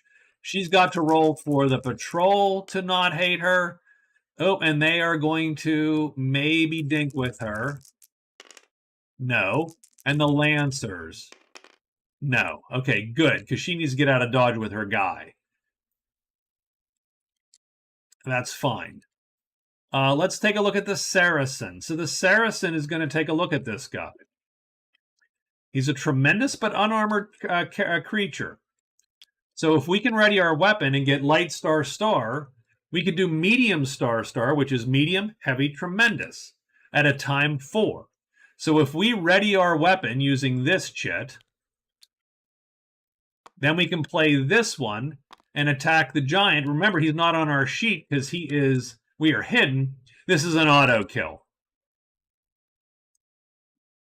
Because we're going to do medium star star at a time 4, done. And so we kill the giant, and that's going to be worth 8 more notoriety. Or prowess, as we... So that gives us 19. And then we're going to cast, and we're going to cast Nudge. And I am going to take this chit. Oh, that's not good. I wanted a... So I actually put... oh, because 8 doesn't convert. Right. It's not color. I will put a die on it. So there's our Nudge chit. Poor giants, have they ever killed anyone? They are amazingly dangerous to on the first round if you're not hidden because of this at a time of 8 or a length of 8. Round 1, the giants are dangerous if you come across them unhidden.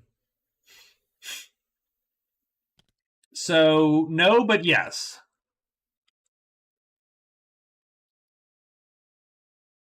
So we cast Nudge, so he gets a cast. Good for him, because he's in the gold magic.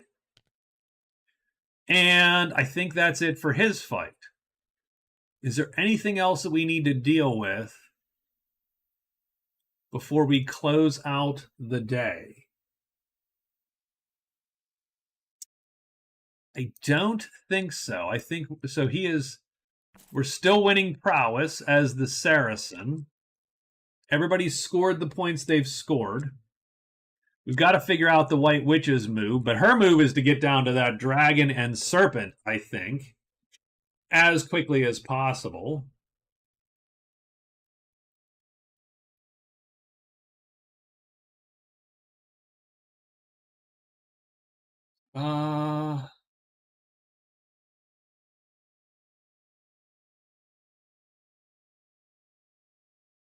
Okay, yeah, I think I have the move for them. Okay, so let's see what the Saracen is going to do. So he's still trying to get to the guard. That is still one of his goals, to get to the guard. I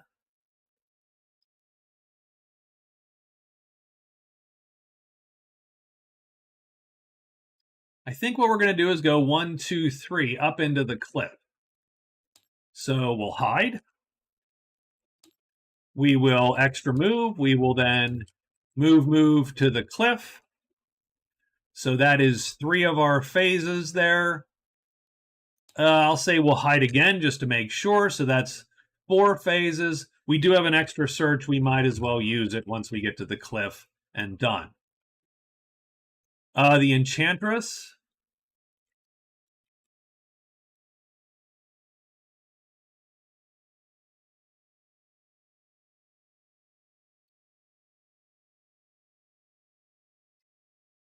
So she has explored the borderlands, so that's where she's trying to get to. Trying to get to the borderlands. So that's sort of her goal at the moment. Oh, she got rid of Enchanter, by the way, right? Yeah, so she needs to draw a new card, too.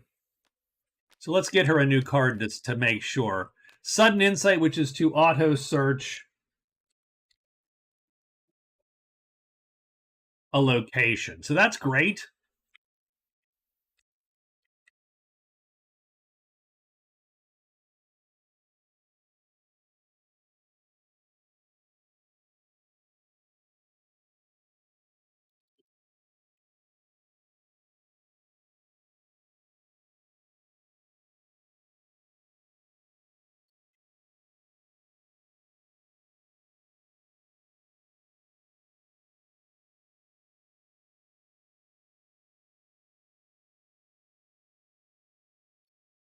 What's she gonna do?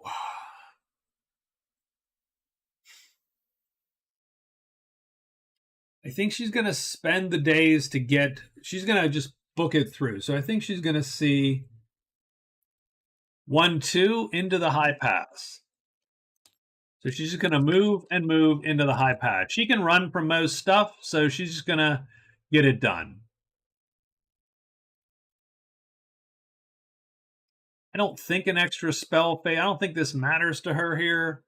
I don't think anything she can do actually. Like the mage totem is almost useless to her, really.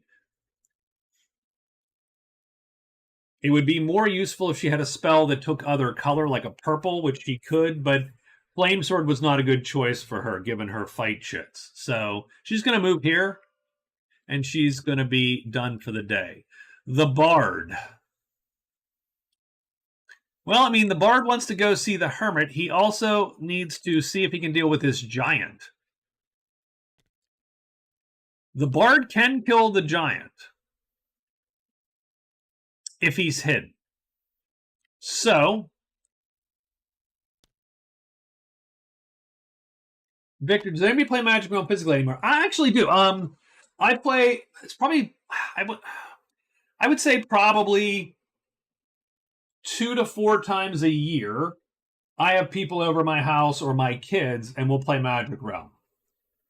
Because, as I think I've said before, this originally was all physically done. Like all these decks that I have on the game, I've made in index cards cut up. Now they're getting a little ratty, these index cards. So, but yeah. So we play this same variant, and I have 2 sets of Magic Realm. So all the extra chits and stuff, I can do.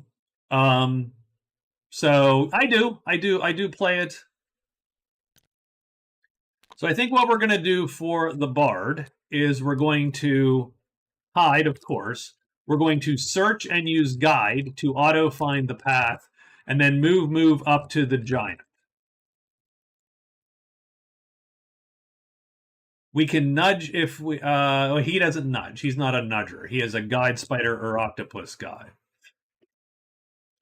So I think the White Witch hides and goes 1, 2, 3. Hides, move in the deep woods. She wants to cast at the end of the day.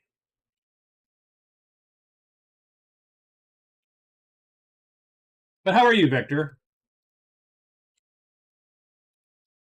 No, I mean I own 2 copies. I have the counters all placed in my counter trays. You might be able to see the 2 gray counter trays above the Magic Realm box there.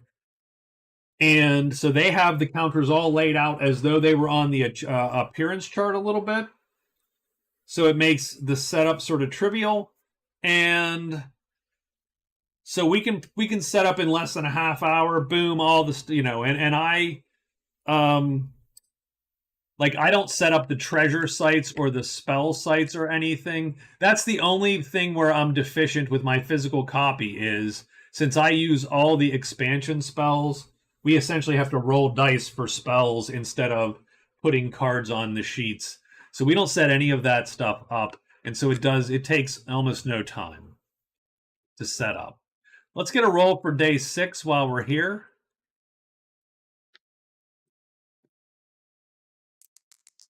But it is good to see you. I do appreciate people showing up for Magic Realm. And we got goblins again. And octopi, ogres, wolves, etc. White Witch is first. The White Witch is going to hide and move to here. Is she hidden? I don't think it matters. I don't think anything. No, she's not. But I don't think it matters because nothing appears here. So she is there. Enchantress is next. 6 hours playing Mage Knight. There you go. Yeah, Mage Knight's a long haul, man. Do you have the game Paladin's Oath on Steam? Oh, and we get the Layer in 3 and Ruins. Oh, God.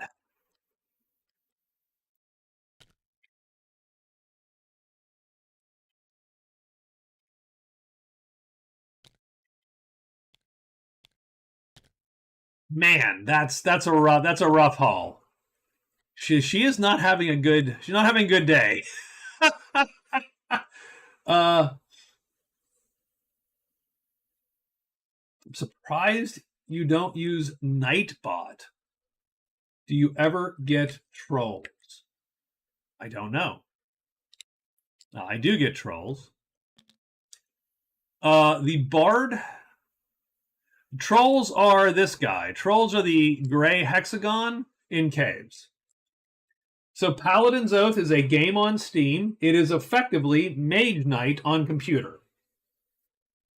So if you're it is that game on computer. Now it's not, I don't know if it's exactly Mage Knight or just a clone, a super clone.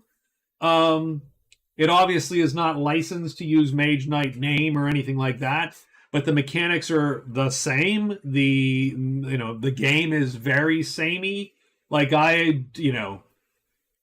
so definitely if you like Mage Knight and like to play it and don't like the setup and teardown, which I do not, Paladin's Oath is a great way to go. Oh, chat trolls. I very rarely get chat trolls. And then typically what I'll do then is I will just hide the user on the channel. But I should use, Oh, there's real Mage Knight on the computer? So she is done, but she's sort of stuck there. My guy here is going to hide. He's hoping to hide. This is actually pretty important. 4. So he is hidden. He searches and uses guide. So he pops guide there, and he's going to find the mountain 4-6. And then he trudges up mountain 4-6, and nothing appears, and he is done. The Saracen goes 1, 2, 3, and he's going to try to hide also. And he does. And he's hidden there, and he pops Stink and Patter 2. I don't think Patter draws. First off, we're out of goblins, so that's... Stink and Patter aren't going to draw anything. This is spiders and giants, effectively. We're out of giants. We still got a lot of spiders.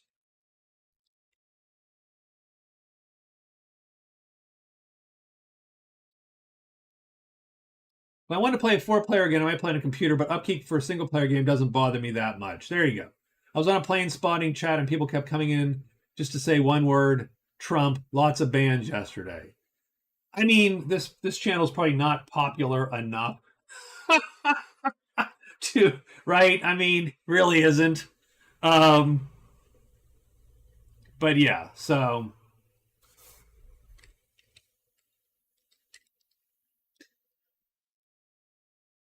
Okay, so what do we have for fights here? Primarily what we're going to have, she's not going to fight. She's going to have to run. But that's fine. She could fight these guys if hidden, for sure. But she's going to have to fatigue to run, I believe.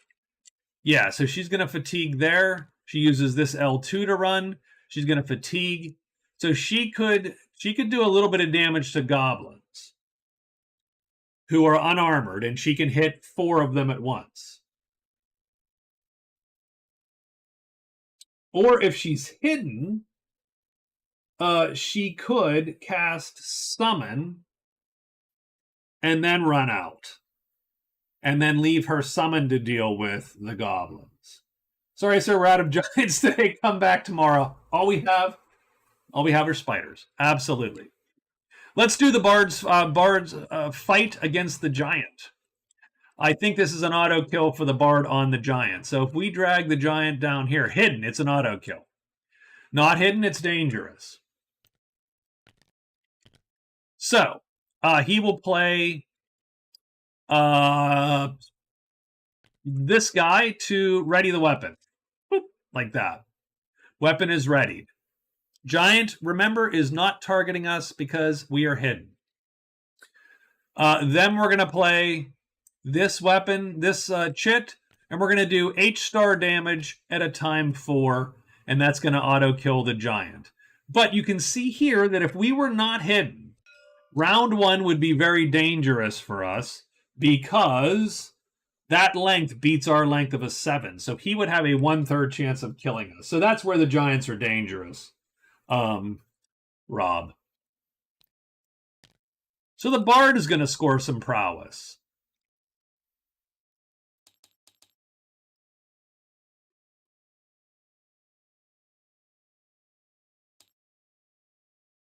Bard prowess 8, and that actually gets him a point.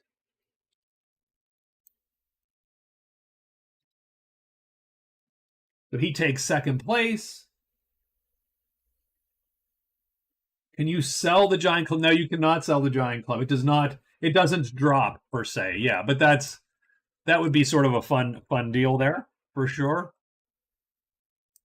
And our Giants are dead. We actually have very good Giant killers. The Saracen's a good Giant killer. The Saracen's a good Giant killer. The Bard's a good Giant killer. You know, and so on. The Enchantress, not so much. The White Witch, only if she has Feat of Strength, which she does have strength. Or, you know. Oh, if the Giant had a buddy, that would be terrifying. Yes, 100%.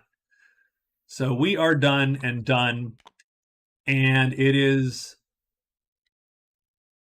day 7.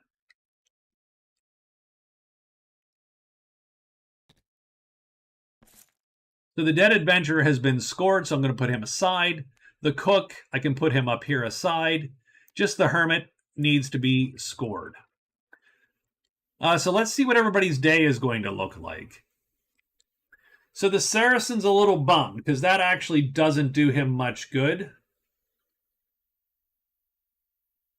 And this is sort of a shitty board for these guys. Like, they have the Deep Woods and the Ledges and the Cliff. But everything else, they have to sort of fight their way through the borderland. So that's what he's going to do.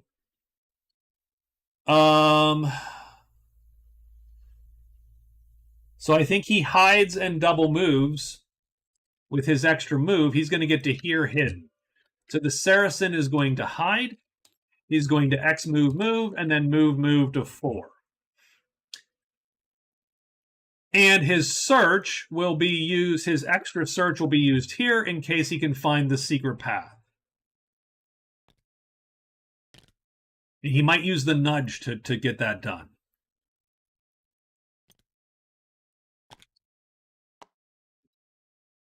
The Enchantress, so she has to move to the valley. And then, frankly, I think she has to. And oh, by the way, since she ran, she gets 4. She actually gets 4 phases because she's out of this cave. So she's going to move there.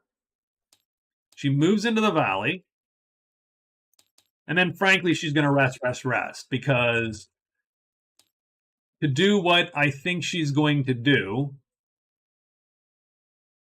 she is going to need these L3 chits to run. Because if she goes in hidden, she can cast a time 2 Stones Fly, hitting 4 of the goblins. Or she could cast a summon. But then she has to roll to stay hidden. So I think she's going to joust these goblins for a little bit. Because if she can get something, well, unfortunately, so the only problem with a summon is these are the goblins that can kill everything. Those goblins are nasty. They're the crazy goblins. So even if she pulls like a basilisk, those goblins could theoretically kill the basilisk. So not great. Not a great because anything that she does is going to last a round. So even summoning doesn't do her much good in this case because those goblins are the bad goblins. Those goblins are the rough ones. Even if she gets a heavy armored serpent, that thing dies in a round. The basilisk, I think, dies in a round to 6 goblins. The bear dies in a round. It'll kill something. So she probably has to joust by jumping in, casting Stone's Fly, hoping to roll well and kill 1 or 2 or 3, and then she runs round 2. Oh God. Like that's I think that's where she goes. Or the other thing she can do is cast Summon with the attempt to get a bat to fly on or a serpent to walk the woods with, and then she would roll up into the borderland and so on.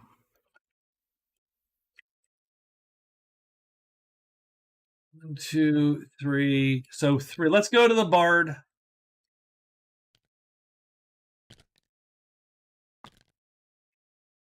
I think the bard. So the bard used guide, so he has a card coming to him, and he gets rescued. That's great. Good for the bard. Sucks because he just killed an easy thing that he could kill, and everything else is not as easy. So he's going to save rescue for a moment. He will hide and search 3 times to try to find the hermit, because I think the hermit needs to be discovered. Done. And that'll give him another point. So that is done. And then it is now the enchantress's turn. So the enchantress is going to... Oh, there's White Witch. I'm sorry, White Witch. Oh, she casts tonight. She's going to cast Wisp Guide. So she will use that. So now she can walk secret paths without finding them.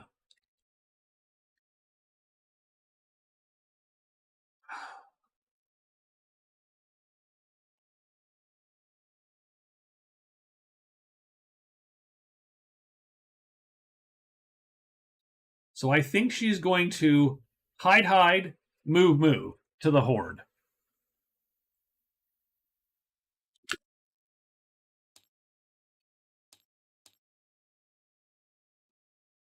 By walking the paths. I saw there's some advanced combat rules on running away and fighting to make it harder. Do you have an opinion on the rules not to distract you? So those are the fumble and stumble rules. And what they do is they make speeds and times more valuable by far. So it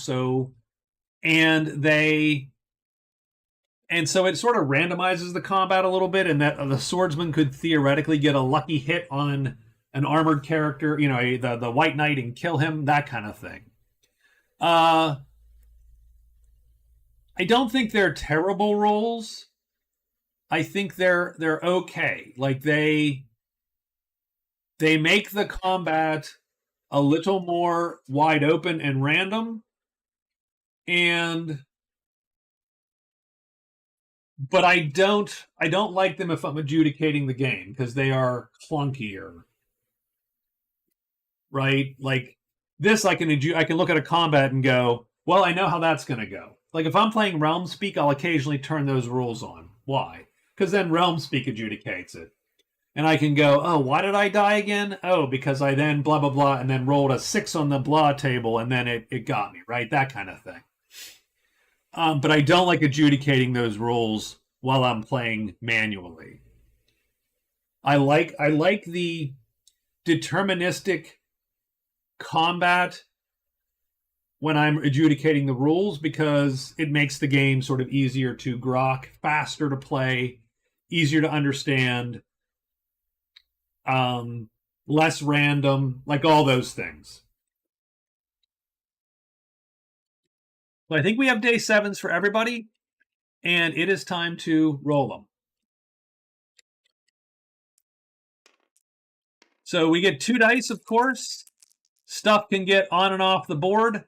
So the serpents are going to come off the board. They'll come back, but they're going to come off the board for the moment. The demon's going to come off the board.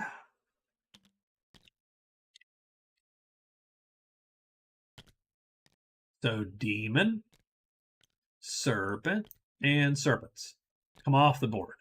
The goblins come off the board.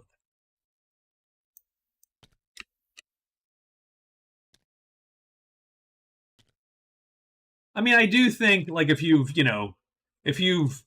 putzed through 1,000 combats and are sort of bored of it, like I said, I'd be okay with it. And I do occasionally play with those rules on Realmspeak, just to sort of add, a little bit of sort of fun, but I don't like running them manually.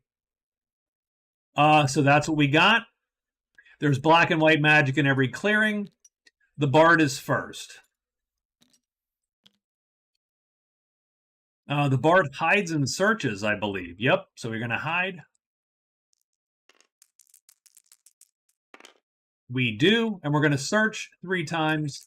We need a 1 or a 4 discover. That's a fail, 1 fail, success. So the bard finds the hermit.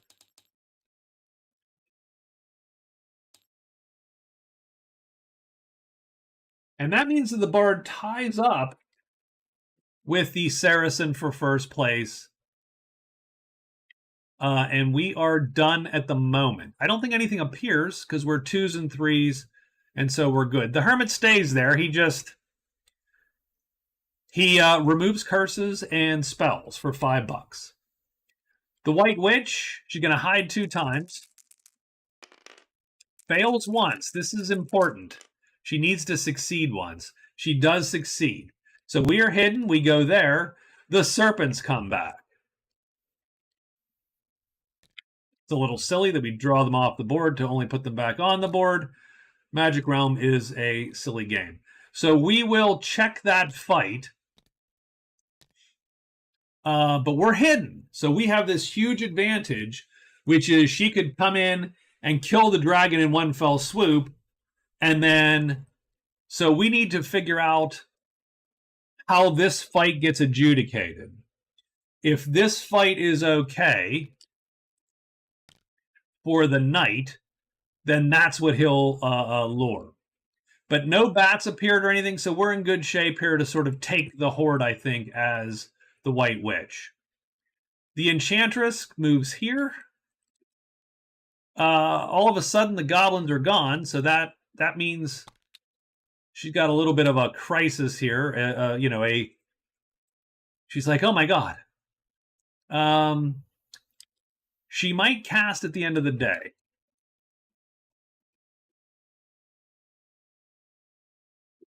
And then finally, we get the Saracen. The Saracen's going to go here, so he'll hide first. Let's see if he's hidden.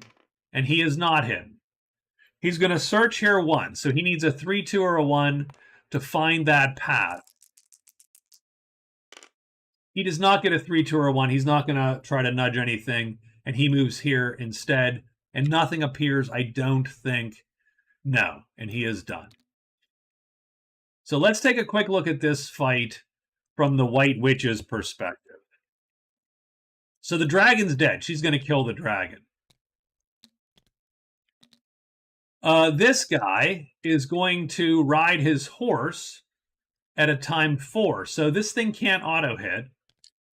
And we're going to play on this side. So I think this is a kill for our guy because he can... Oh, he can't play on that side and kill it. He can't. He needs tremendous damage. So he just got to flip. So... But the thing doesn't auto-hit us. And the first hit just flips it to its deadly side. And then we will kill it. So this is a win for us here. So what happens? Round 1, we're all hidden. Nothing's going on.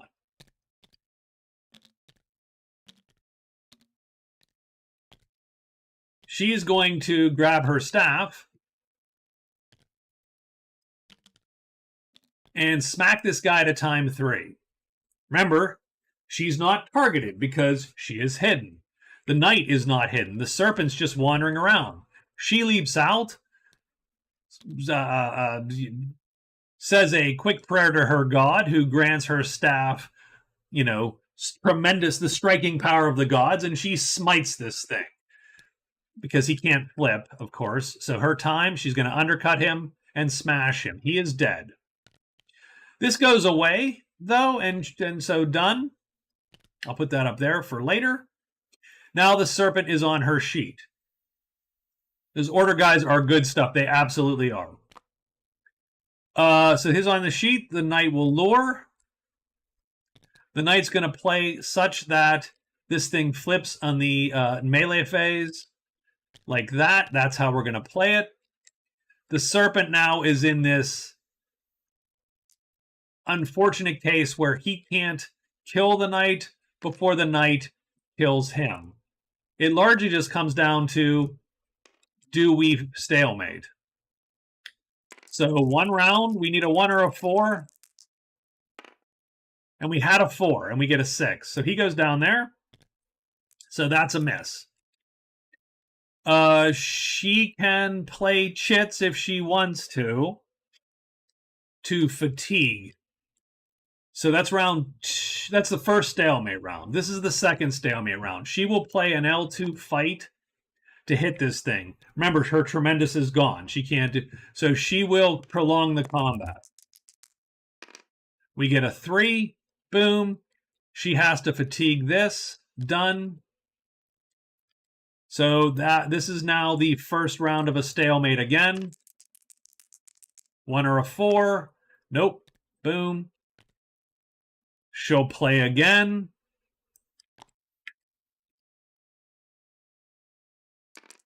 This is the second round of a stalemate. Gets a 3. Nothing. She has to fatigue this guy.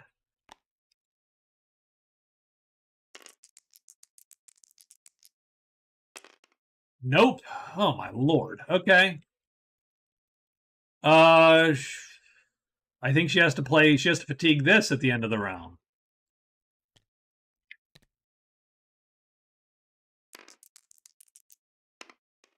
She finally does it, and she fatigues, boom, like that. Killing that. Now, she doesn't get that multiplied, of course, because it was her henchman, but she does get a tremendous flying dragon and a tremendous serpent. TF dragon. T serpent. That's a total of 19 points, though, and she has 19 prowess. That's going to tie her for first. So now it's 1.5 and 1.5, and the bard is left out in the cold. So it's 2.5. The bard has 2 points. She's got 1.5 points. That's the score.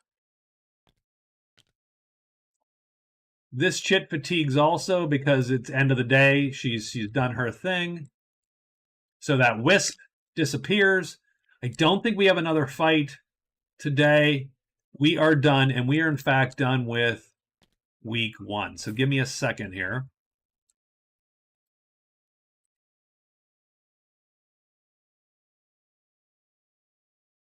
She could open the vault. So can the bard, because the bard has the keys from the dead adventurer. So he can open the vault also. But yes, she currently is the only. Those two are the only ones that can open the vault. So I would like to take, if you don't mind, a couple minutes. I'm going to grab a drink. I'm going to hit the restroom. But we are going to get to week 2 here. We have some time. So we're going to try to get to week 2, if not through week 2. Please stay put. Oh.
If you waited, thank you for waiting. I'm drinking Sir Davis bourbon. It is Beyonce's bourbon, actually. Whiskey finished in sherry casks. It's 88 proof. I mean, you know. The bottle is the. I mean, it's actually, and the whiskey's fine. It's perfectly fine whiskey. The bottle is absolutely beautiful. It's the nicest thing about the whiskey. I'm gonna keep the bottle. I'm gonna decant other whiskeys into that bottle because it's pretty enough. Um, it is pretty enough for that. Okay, so a very eventful first week for sure here, and that was a great fight. She just sort of yeah, oof, just a very exhausting for the witch. But she has cleared out a lot of the super dangerous stuff. Still some bats, still a troll.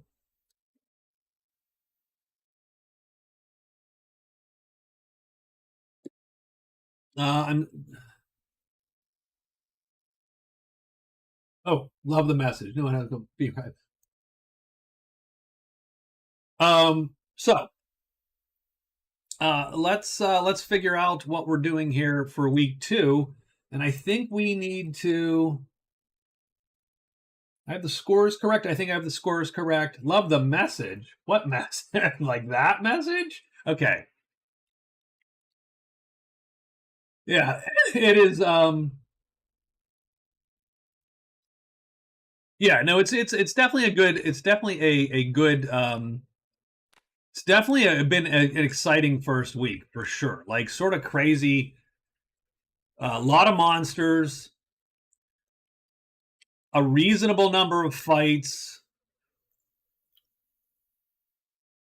Some turns of fortune here. We do need to draw 3 more events before we start the next week. So let's do that. And let's see how the board changes. So we have a young knight on the board. The missing persons. Oh, God. I love that I've made cards that I just don't enjoy. But I'm going to keep them because the Hermit's been scored. So we'll put him up there just to make sure we remember him. 1-3. Borderland 3 for the knight. So the elf and the young knight. The young knight is in Borderland 3. The elf pathfinder is in the guard. So he is there. He is there.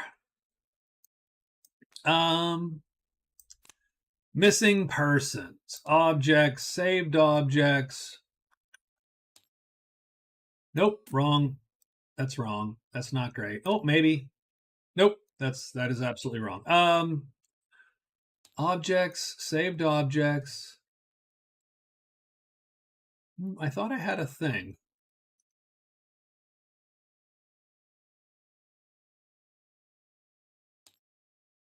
Missing person. There we go.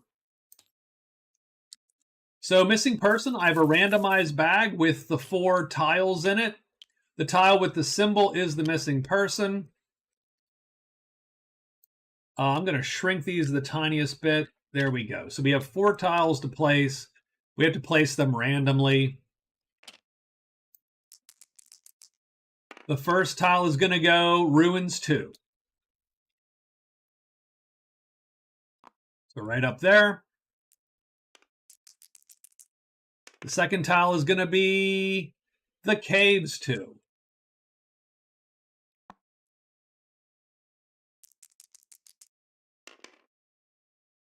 Ledges 1.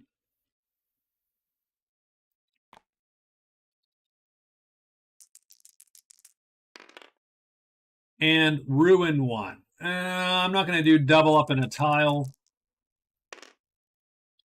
Cliff 3.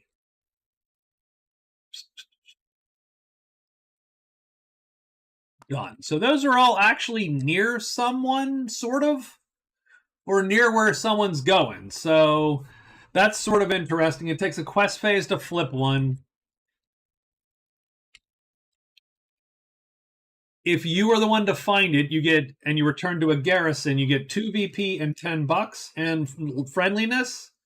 Everyone else gets who did any of the tiles gets a single VP. We added that to sort of make it more appealing for people to go try to acquire. So I'll put these here, and if I need to see them, I'll spread them out or whatever. And we have the young knight who hates mages and likes folks with less than 3 magic chits. So the bard and the Saracen could recruit the young knight. The enchantress and the white witch would have to fight him, strangely enough. He thinks she's a heretic, probably. It's my guess. Oh, what knight is it? And we can roll to see what knight it is.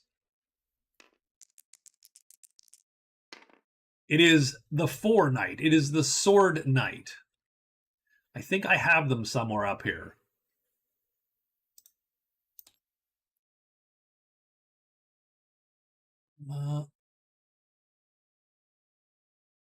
Is that him?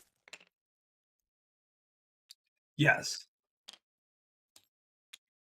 So it is young knight B. There he is. 5-5 and a 4-6. He's not terrible. He's not a bad dude. So, okay. Let's get to day 8. Unfortunately, the Saracen has to wend his way through, but I think he goes for the knight. What he can't do, however,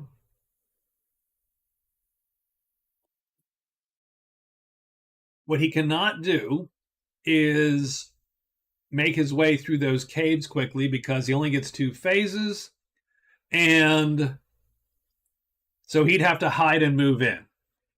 So he's going to hide, move into the borderlands, and he will use his extra search phase. Done. The Enchantress. So the Enchantress has the good fortune that the goblins just sort of disappeared. So that's cool. She's okay with that.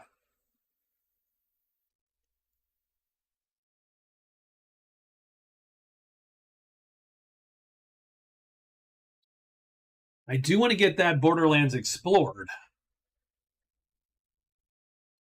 But damned if I wouldn't mind hitting up the lair too, right? And she can find it instantly. And she can cast Torchbearer and get herself a torch and an extra phase in the caves.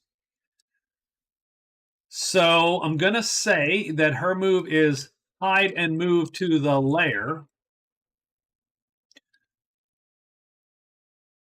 No. Well, she can run from. You know what? Nope. She's going to move to the lair and search and use insight.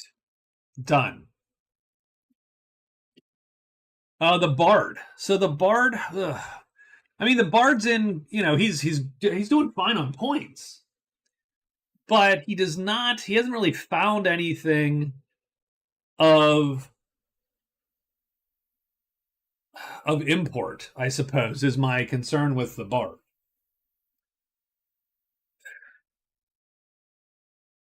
He probably needs to at least try the caves once.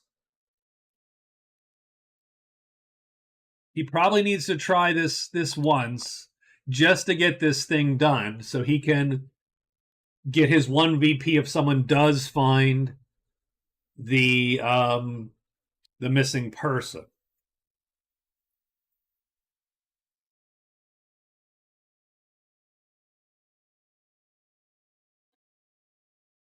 So we're gonna move into the. We're gonna move to 5. I mean, we can't move in at that point. Like, we can't move in there. And we're gonna hide, I suppose. So we're gonna hide, move. And the witch. I mean, the witch is she should have done big game, son of a bitch. I think she. I mean, I hate to say I'm gonna give that to her, but I did intend to do it. She was going to go big game, tremendous, but she doesn't get to score it yet. She just gets to turn it on its side because she has not yet completed it. She has to return to a dwelling.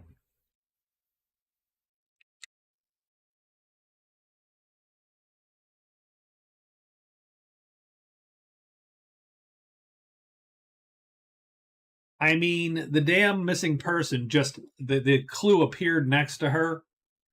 Ugh.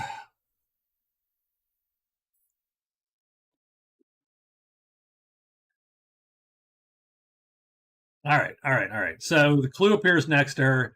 She's going to move into the castle. I mean, she'll hide first, of course. She's going to move to the castle, and she's going to search 2 times. She does not get a new card until she pops big game for real. She might cast at the end of the day. Done. Okay. So that's our day 8. Let's toss this ugly die, this second die, and let's see what we get. Oh, we get bats. Ooh. Not great. Bard is first. Bard hides twice, moves into here. And he's hidden, and he is done. And nothing appears. No bats. The White Witch, I believe, hides, right? Once, at least. This is sort of important. She does hide. She moves here. Oh, and she would not do this. She would do a quest phase and a search, because you need a quest phase to flip that. So she hides. She moves. She does a quest phase. I think that is nothing, because I think it's a big marker. So she will keep that as proof that she did try. And she needs to discover 1 or a 4 this location, and she does. So she gets the Lost Castle and the treasure cache. So she gets the cache. That is a fame point.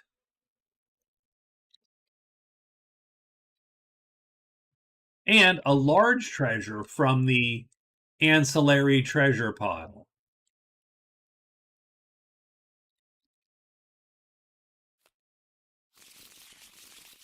Shuffle it up. And she gets the Garb of Speed. What does the Garb of Speed do? It actually slows her down. She's not going to wear that. And then the bats come. So what do we have bat-wise? I think, fortunately, we are out of bats. So that's good. So we're only going to get these 2. And they pop on there. Done. Oh, come on. There we go. Okay. So she is done. The Enchantress is going to move to the lair and search for the lair and find the lair. So she moves. She searches. She's popping the lair right now.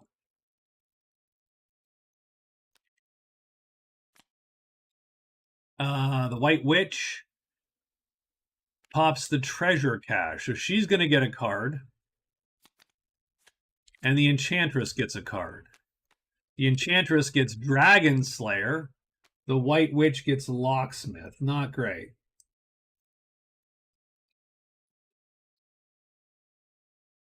The Enchantress gets Dragon Slayer. Not in her wheelhouse. So that was a weird...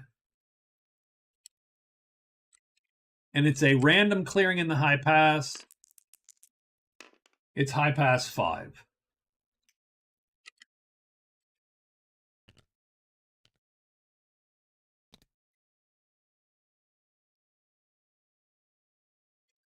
Not ideal.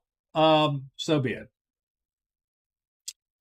Bats show up. She is done. The Enchantress moves in. She does her search, and she is done. Now, I don't think anything appears because we don't have bats. Done.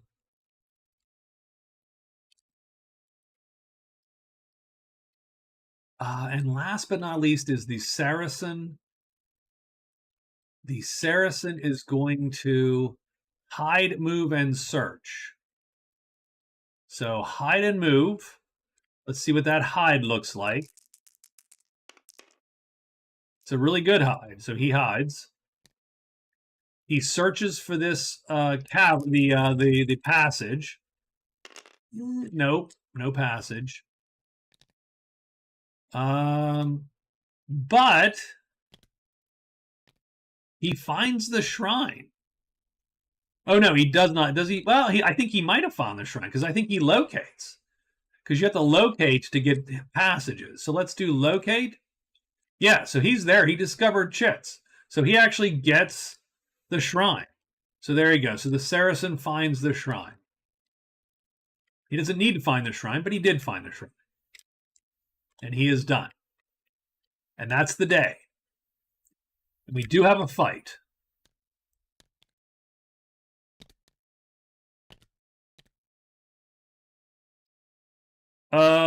What is the fight? The fight is down here. So the knight's going to lure the bats. The thing about this fight is that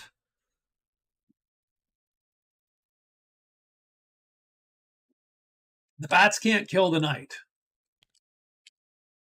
The knight has to line up on the bats, but the bats can't kill the knight. So that's great. The witch is not actually going to do anything just yet.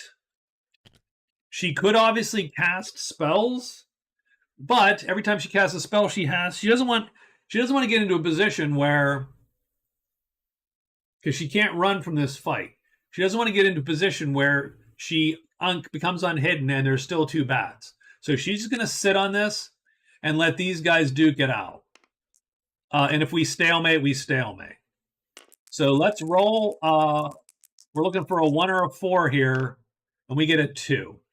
And so what that means is he goes down here. Do they flip? Doesn't really matter.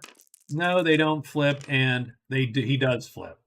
So that's round 1. She is not going to, she can't play anything to, she could. She will make this go one more round by fatiguing this chit. So two more rounds, I should say. So we're still looking for a 1 or a 4. She gets a 3. So they're going to flip. That's not going to do it. I don't care if they flip. I'm not even going to really roll it. This will be so that was round 2. She fatigued. This is round 3. 4. So, that's good because now he kills that bat. Done. They're hitting him every round, by the way, but they have to do tremendous damage to kill the horse, and they can't. So that puts us all the way back to the first round. So effectively, because it is not so we are in the first stalemate round effectively. So we have 2 shots at a 1 or a 4. 2, no. And a 3, no. So we're going to stalemate this combat after scoring 3 prowess. So we do get a bat. It's worth 3. She gets 22, and that does change the score.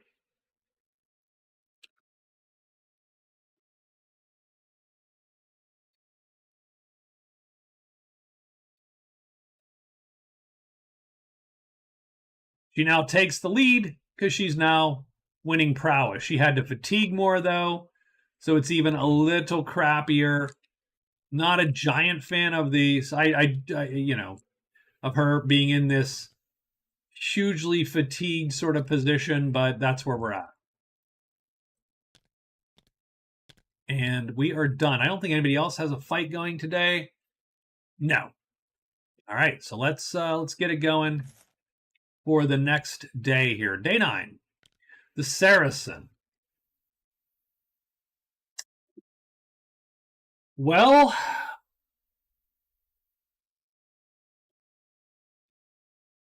the funny thing is, Dank C is not going to draw. We're done. The Shrine will draw,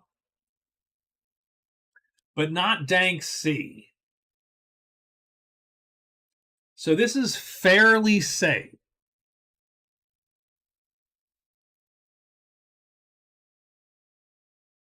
So I think what we do is I'm going to move to the knight. So we're going to move to the knight, and we should score the knight.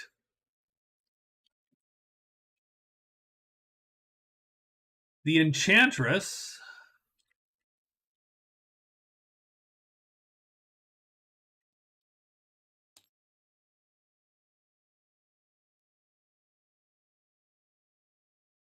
I think she searches twice. I think she's just going to assume that she can run from the goblins if they do show.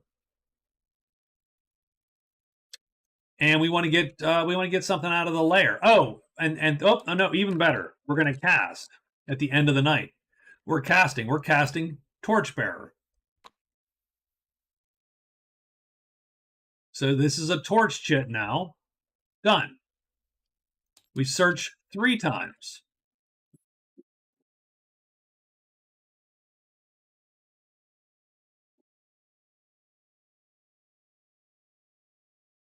And we are done. The Bard.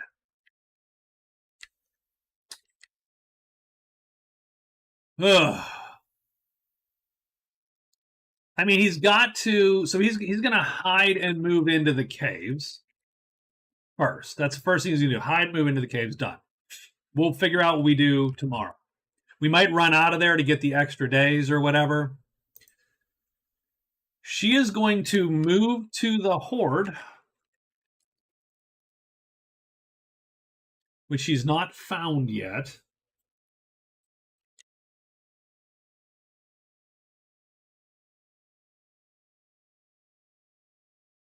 Oh, you know what she should have done, but that's fine. We'll do that.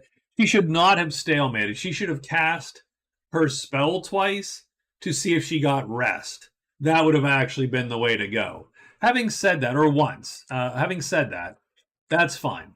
So she's going to move to the Horde. I mean, she'll hide. Well, she'll move to the Horde first. She will hide. She will search.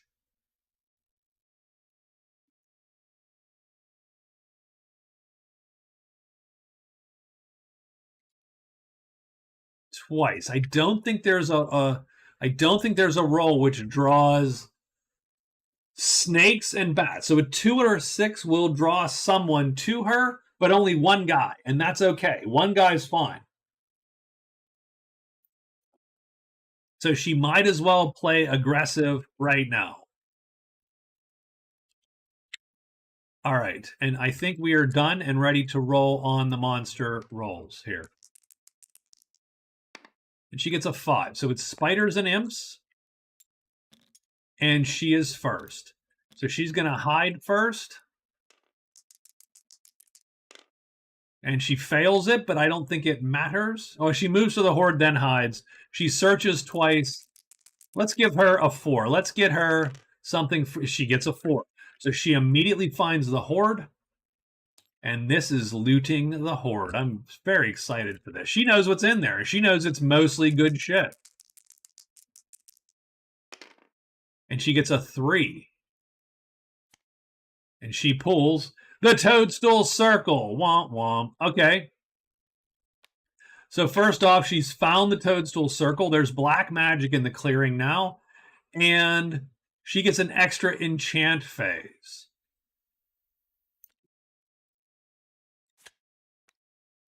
And she's going to return this face up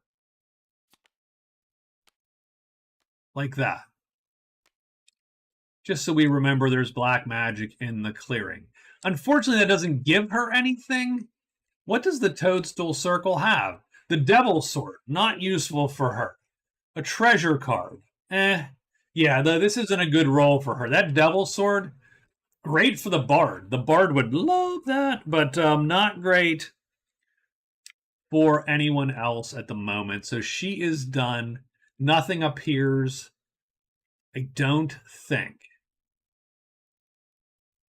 Howl 5 is giants.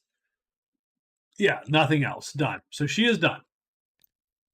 The Bard hides and goes in. He does hide. He does go in. He doesn't get to flip that, though. But he does flip these.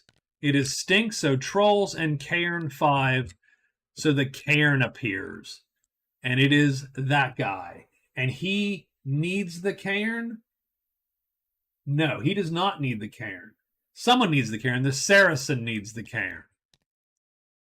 Interesting. Okay. Bard is done. The Enchantress. So she's found the lair. She's going to loot the lair 3 times. And the lair has lots of stuff in it. So this is 1.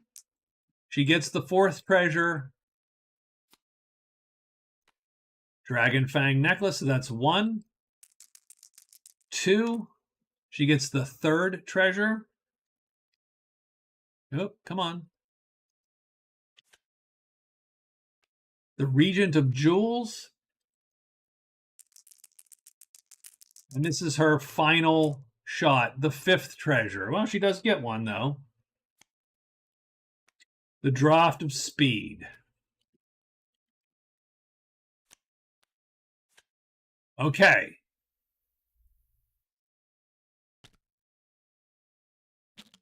So this is very interesting. There's a couple things going on. One,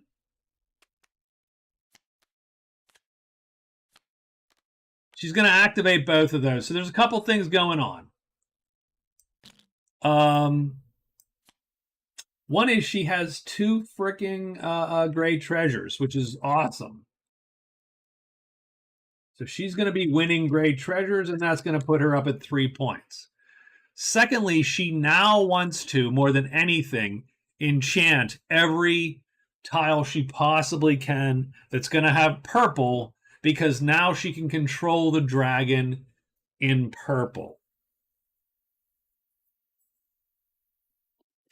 So that means the lair, for instance, is a huge winner for her.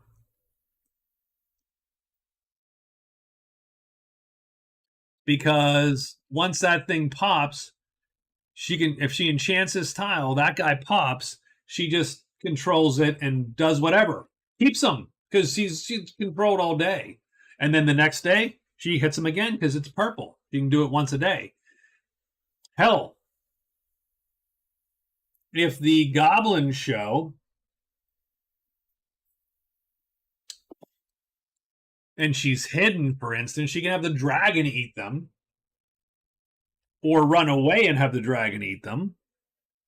Good stuff. She is. That is a win condition for a character like the Enchantress, a little bit.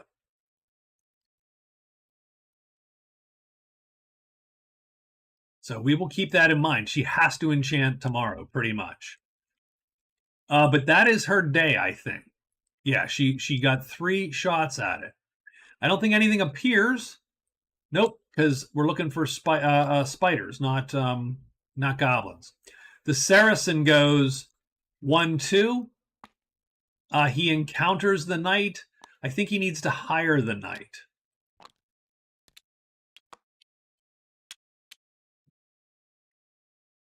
Let's take a quick look at the young knight. 4 gold. Yep, she offers you service for 4 gold, -4. The knight is now hired. We score a point. And that is our second card as the Saracen. So, poor dragon will get an upset. Goblins taste great, less filling. So we score the knight. And the Saracen has a buddy. Does anything appear here? No, because this is all demons.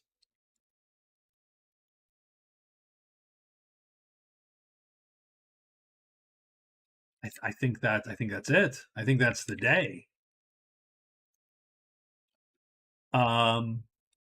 Reasonably quiet day for our heroes in terms of creatures. But man, a good day for the Enchantress. So, okay, Saracen is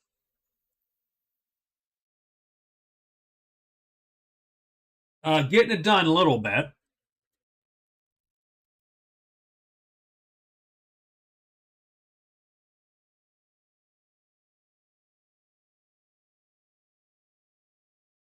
Locate the cairn challenge. So he has a challenge to do, which is right down south of him at the guard post.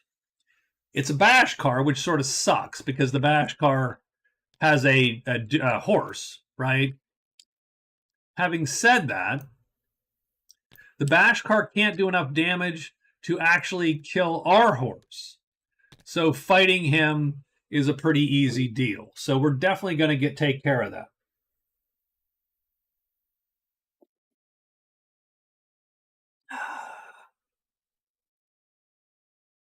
I think all the bats are out. We could get a dragon. No, we can't get a dragon from smoke. So strangely enough, this is safe to go to, except for the imp, which we can put the knight up against.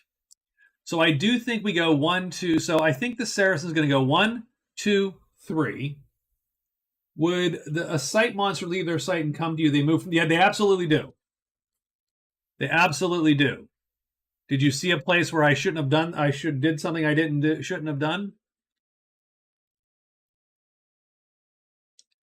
Now he doesn't come. Now this guy appears there,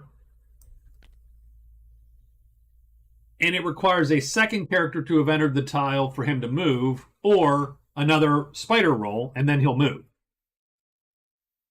But yeah, once they appear, they just appear. Like the site monsters aren't different than real monsters. They appear in their clearings, and they will move then if they are roaming. But the nice thing is, when you walk in, you know where some of the monsters are going to appear, right? It's only this guy that appears on you necessarily. It's only that shit. That shit always appears on you, right? So that's always something you can think about and go, well, if I walk in there and the dragon appears, he'll appear here, and the goblins will appear here, so I'm safe going here. In this case, I know that the bats are gone, so there's no more bats. Oh, the dragons could appear, though. The flutters. These guys could show up, and that would suck a little bit. No, all good, man. You can ask anything you want to ask. You have definitely earned that right.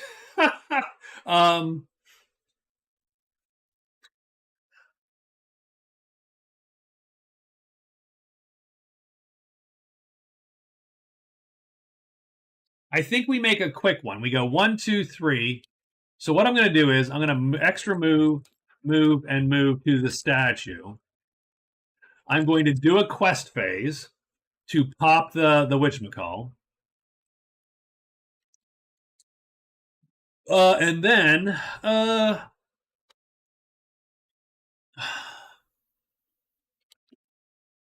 well, I have an extra search, so we might as well do an extra search phase because I'm there. And then I will hide. I might as well do that first. 1, 2, 3, 4, done. Or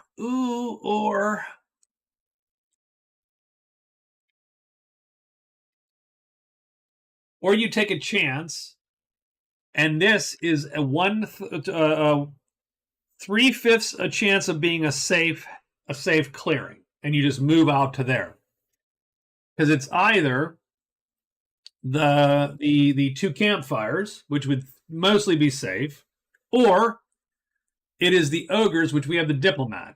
So actually, I'm going to move out there. So I am actually not going to hide.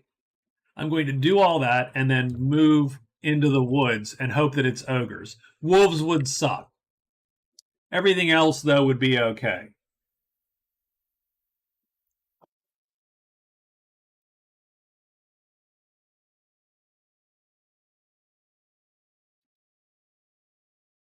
It's good so far. It is good so far. What does the horde have left? 8. Oh, please. Has it 8 left?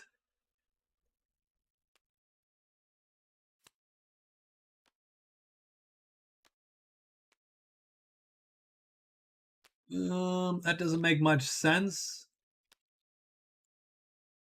Did I accidentally draw from another pile?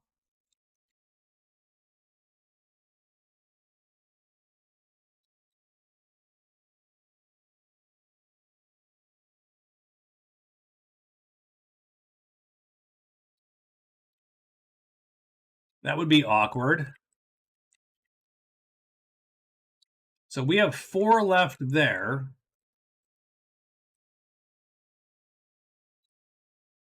Oh, the lair. I'm sorry, it's the lair, right? The lair versus the horde, 100%. Okay.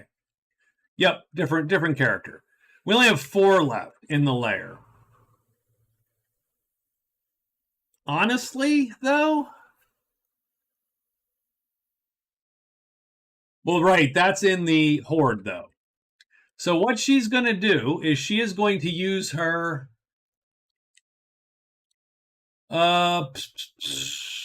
right, yeah, different spot. Okay, so she's at the lair.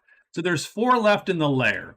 She's going to spell to enchant and then search and extra search. Done.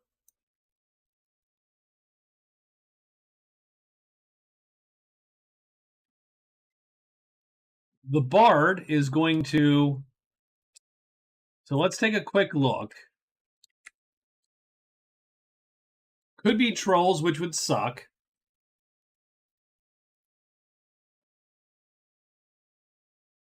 I do not want to fight 2 heavy trolls. I don't. He can actually kill the giant spider. The tremendous spider is killable. And in fact, he has guide spider or octopus. So he actually doesn't care about the spider. The spider can come all day. The main problem he's going to have are these heavy armored trolls. Now, he can kill heavy armored trolls. Just 2 of them suck because one of them could be beating him because he has to line up with them. So one of them could be smashing him while he slowly deals with the other one. So I don't love it. And he has no armor, which is the other problem. So I say we hide in quest. And then we're going to try to get out of dodge if we need to get out of dodge. If the spider comes, we can cast Guide Spider or Octopus. Done.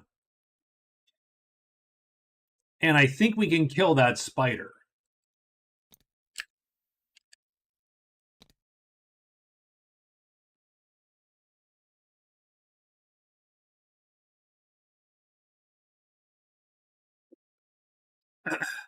In fact, I think I would walk that spider out to the mountains so that I can sort of... So I don't have the danger of the trolls. Or I'd walk him to the woods. Hopefully that's a campfire so that I don't have the trolls to deal with while I'm killing this guy. Nonetheless, that's what he's going to do on day 10 is pop that quest. The White Witch. Oh. So let's make certain here.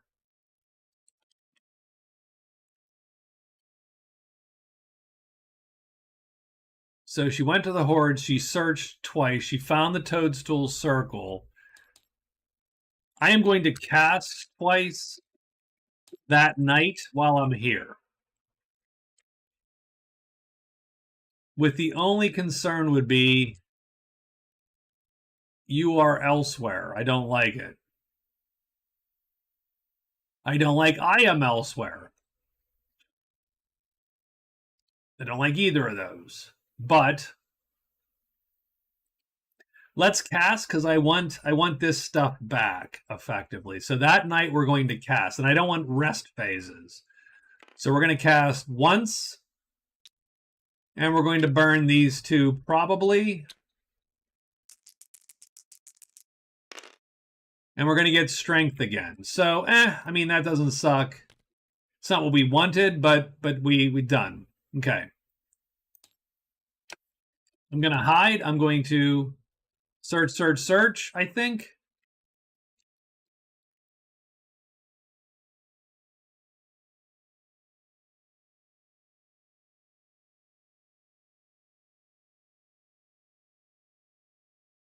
Yeah. I think we do it while we can do it. And we are done.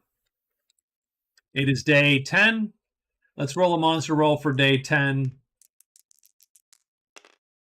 Ooh, it's dragon. So that's gonna have some implications here. Very, very much so. First is the White Witch.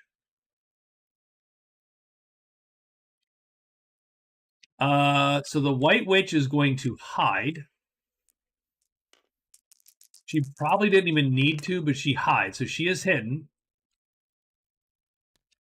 And now she's going to draw 3 times from the Horde. She gets the 6th treasure. Potion of Health. That's actually sort of useful to her at the moment. That's once. The 5th card. Our Power Gauntlets 2. And this is the 3rd. Come on, give us something awesome. No, not great at all. It's the 6th card. Power Boots. Now, don't get me wrong. It's actually not terrible. Because now she is effectively a mini white knight or something, right? And she can, and resting double, that's definitely going to be a good day for her. Having said that, not quite what she wanted. Out of there. Dragons, I don't think anything appears. I don't think Slither draws anymore. Oh, it does. It does. It absolutely 100% draws. Interesting. But it draws here. So we get that guy. So we got a tremendous dragon over there and 2 serpents. Little rough still. And we are done. The Enchantress is going to enchant, thus putting purple magic in every clearing. And she's going to loot 2 times, hopefully getting a 4 or less. She does not, and so she gets nothing. And she gets the second card. Oh, she finds the Enchanted Meadow.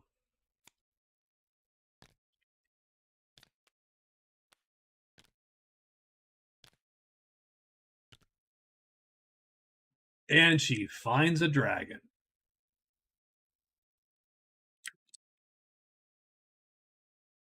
In purple. Interesting. What does the Enchanted Meadow look like? Did I make sure I marked Toadstool Circle for What's-Her-Face? Because she found the circle. There we go. What's the Enchanted Meadow look like? Pony's always good. The True Steel Sword, I don't know. The Enchantress probably doesn't care. Yeah, she has light chits, so that's not for her. Repair wounds and fatigue is always nice. Roll for curse isn't nice. The nice thing of What's-Her-Face is that she's not curseable. The Power of the Pit sucks, though. Like, she could get Power of the Pitted by touching the Toadstool Circle. That's not great. I think she probably leaves that one alone. The Enchanted Meadow, again, I barely care. Done and done. So we got that going. The Bard, he's going to hide, of course. And he does. And he quests, but nothing.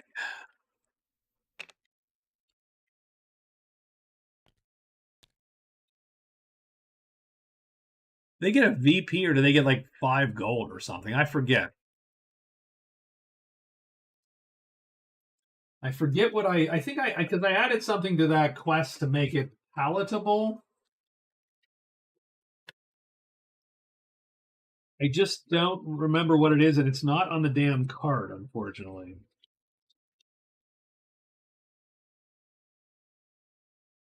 Let me look real quick. I'm sorry.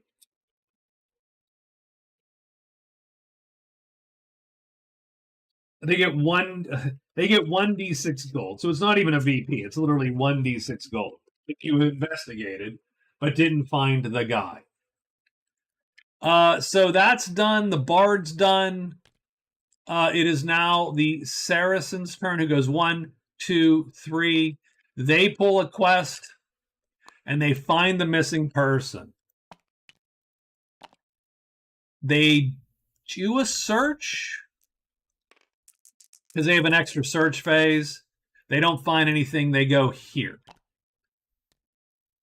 It is Ruins W, which would be wolves. It's nothing today.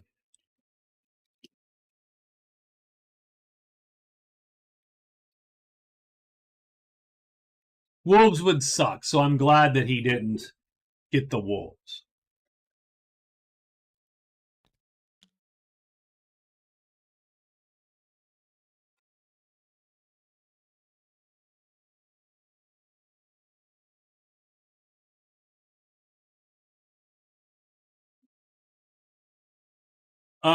She's gonna cast with the Dragon Fang necklace, so she controls the dragon.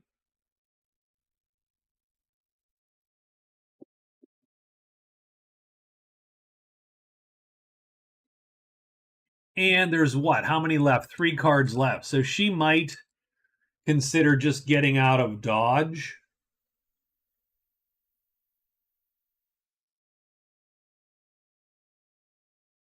And getting on with the Borderlands. She knows she can always go back there and pop that dragon, so all good.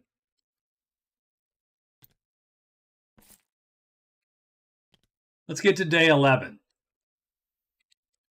The Saracen's going to go 1-2. So the Saracen is going to extra move and move to the guardhouse. He's going to pop the missing person, we hope.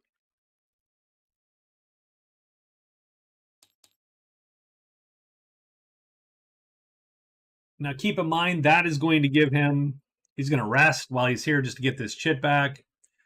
That's going to give him a level of friendliness with everybody in the natives, so that's pretty cool. I don't know what he feels about the guard normally. He's unfriendly. That will drag them to neutral at least. So that's nice, I suppose. He doesn't have to worry about them as much.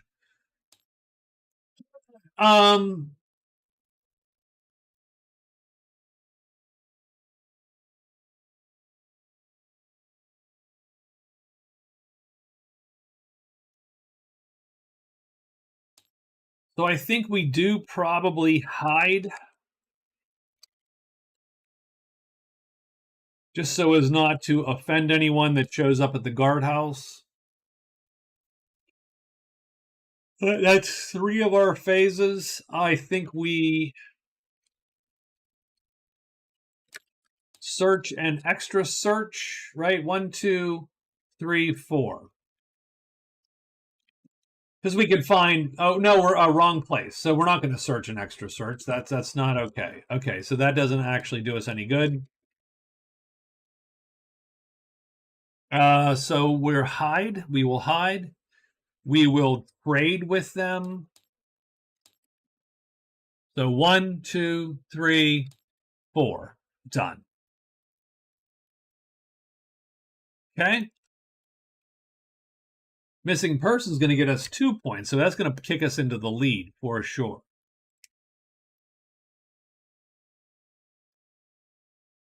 Oh, and frankly, you know what? I mean, I'm sorry. I should have made this an extra spell phase and give her one more shot at the loot. Let's get her one more shot at the loot. If she rolls a 3, she doesn't. So it doesn't matter.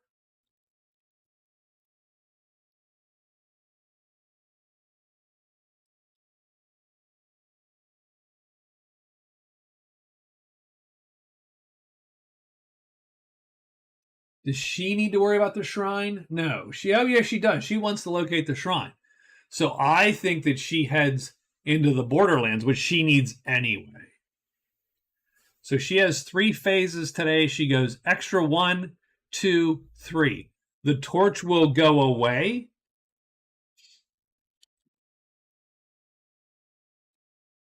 So extra move, move, and move into the Borderlands, and the torch is dead.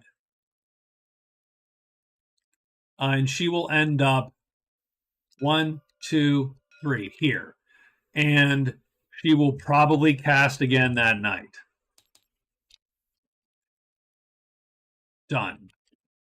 The Bard. So the Bard will have run out of the clearing because he hid and quested. He'll run out. And that will give him... Or does he run out? That's a great question.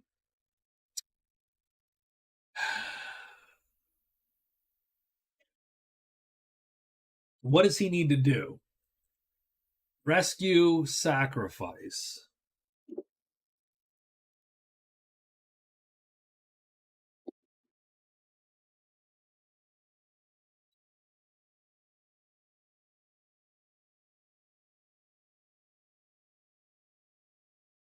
The only problem with him staying here and trying the cairns, which he is supposed to do. That's the spell that he took was literally for this whole purpose. The main problem I have is these trolls showing up. If the trolls show up, that's a way harder fight. And I don't want that. Ideally, the spider would come to me. Yeah, woodwork, I might actually run out and try that woods. So I probably should. So what is woodwork? It is Ruins W. Shit. Ruins W is up here. Ugh. But isn't that far away? It's not awful.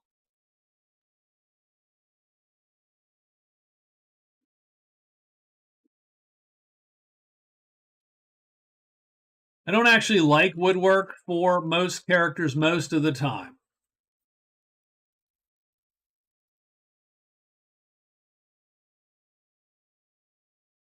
What could he get? He could get. I mean, he could get like light shield, which actually wouldn't suck for him, strangely enough, because and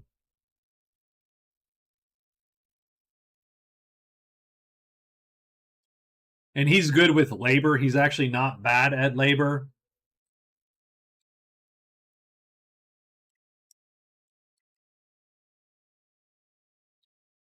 I would love to try to exploit this spider because I have guide spider or octopus. But being in the cave sucks, and trying to search for that passage sucks.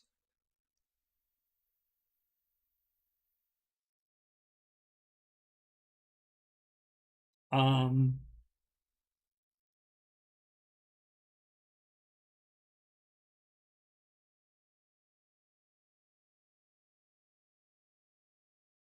yeah, I said that's my main problem is searching for this. Can we run from trolls? If the trolls show their move 4s, do we have a move 3? We do. So we could run.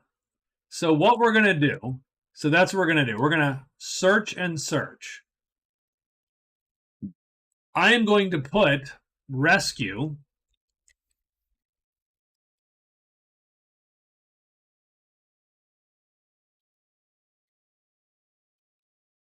Oh, technically, it can't be in my current tile, which really sucks, by the way.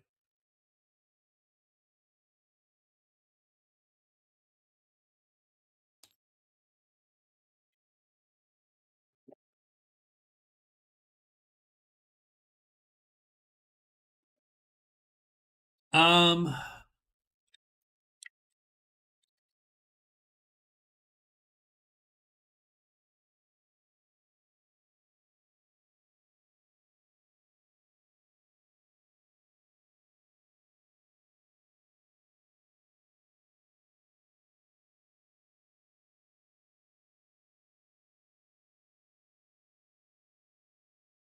just a lot of days to be searching for that damn passage.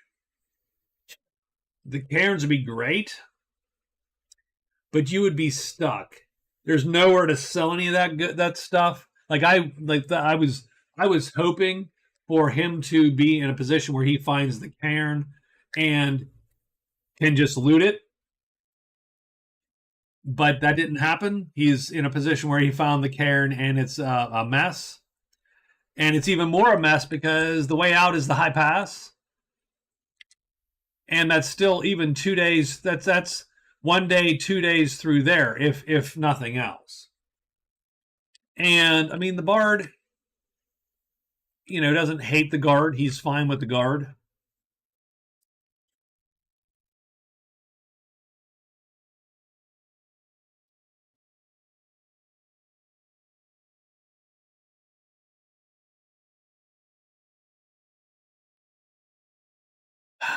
Let's search 1 day. Let's see if we can even find that path. Done. The White Witch. Well, I mean, she still has 5 treasures in the hoard. She knows some of them are good treasures.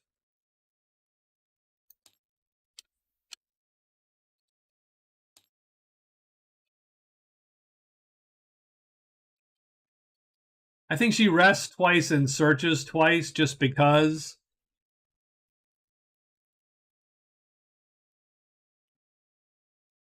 And then we go from there. So that's that.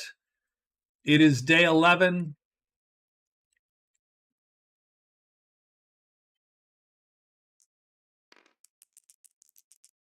Yeah, caves are, giants and trolls. So we finally popped trolls.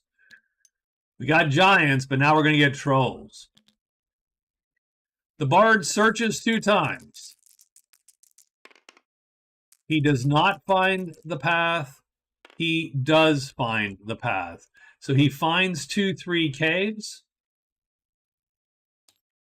And he draws these 2 guys. And he's not hidden.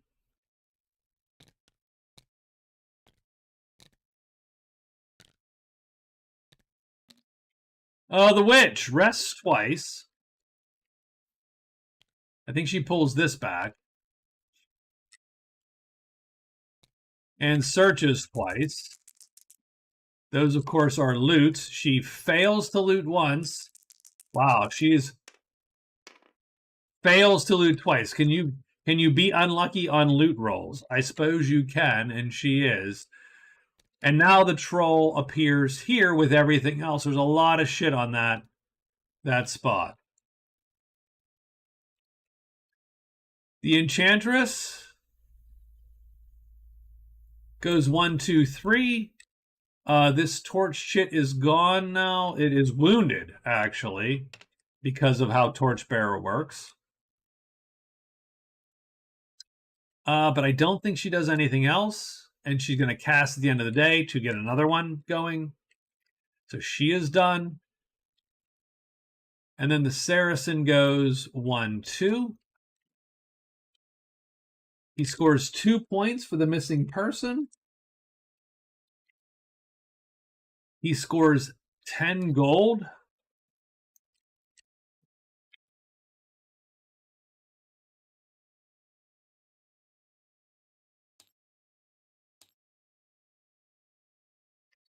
Oh, darn it.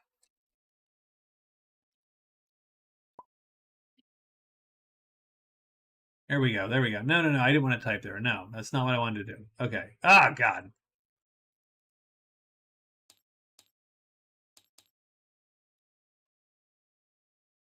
Guard is neutral.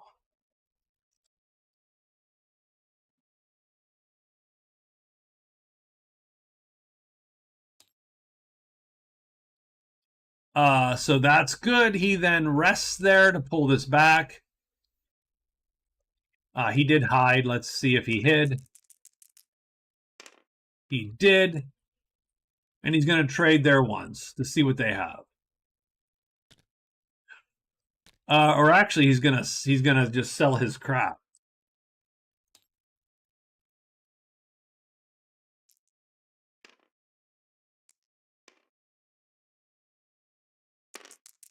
And I do make you roll anything but the double stuff. The quadruple sixes is a sale. He sells the thrusting sword to the guard.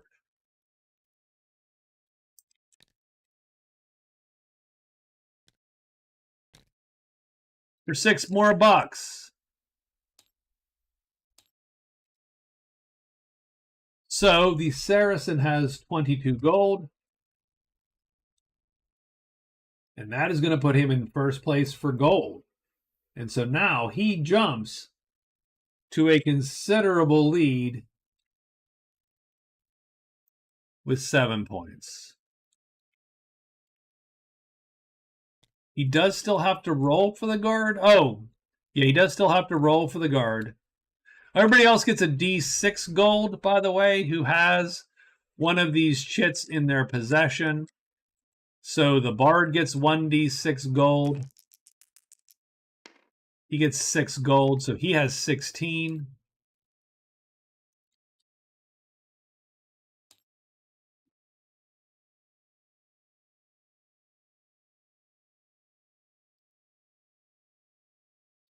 I think that's going to put him in second place in gold. Just guessing.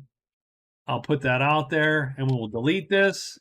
And then I think the White Witch has one also. And she gets to roll as well. And she's going to get $2. You know, vow of poverty and all that. So she has 4 gold. Done and done.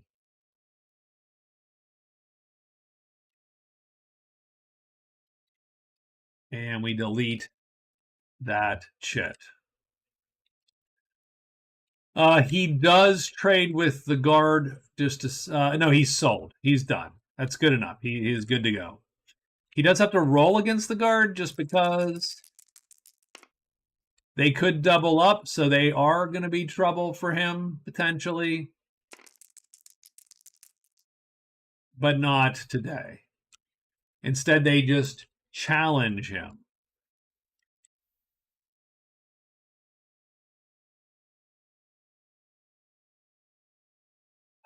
I suppose he's going to take the -5. Now he's down to 14. He could probably run from the guard, but he wants to fight this guy. So now he's going to fight the Bashkar. The Bashkar's horse is going to run so that he is like that. Remember that we also have a buddy.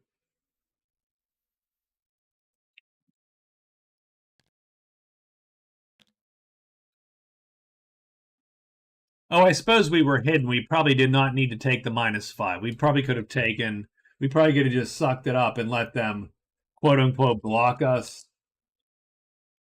and battle us or whatever. So he's going to be a move 2. He's on that side. Our knight's going to be there. And we're going to, I suppose, go here. Do we need to do a 3 or can we just do, no, I don't want to do a 2. I don't want to fatigue.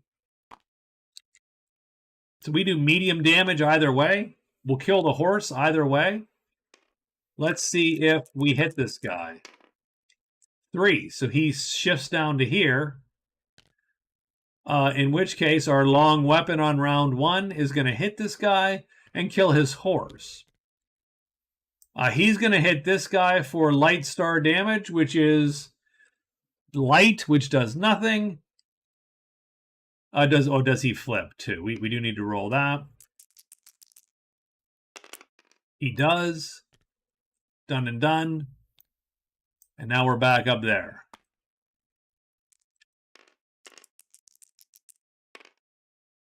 So he shifts down 1.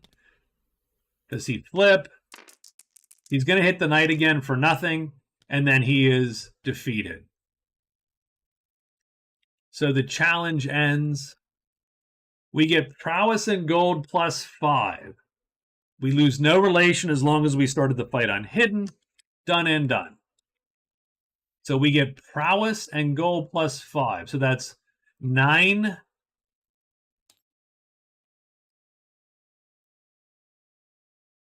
And we get challenge.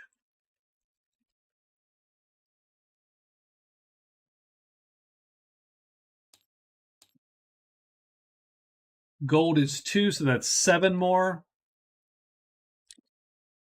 So we actually have 29 gold and 28 prowess.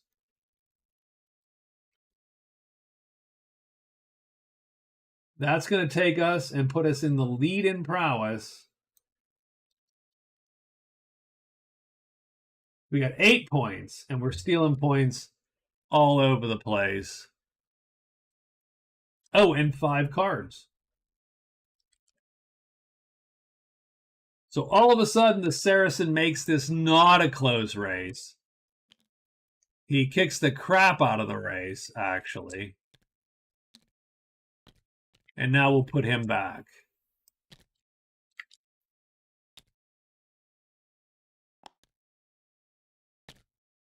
And the challenge goes away.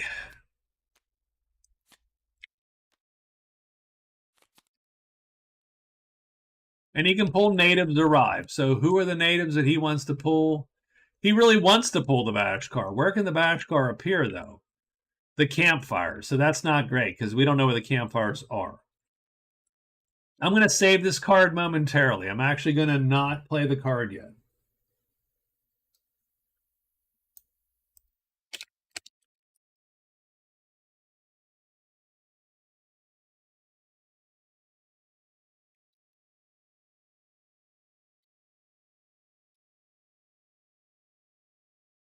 We do have a fight with the Bard.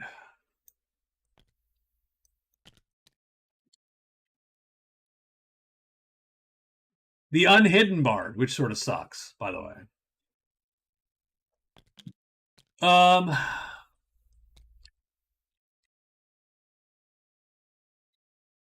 We have to run, so we're going to run. We'll play this, we'll run. Because otherwise, the second troll, the problem is the two trolls. One troll, I think we fight. Two trolls, we might get hit. Right, so we're going to go there to get 4 phases tomorrow, and we are done. I think that's it.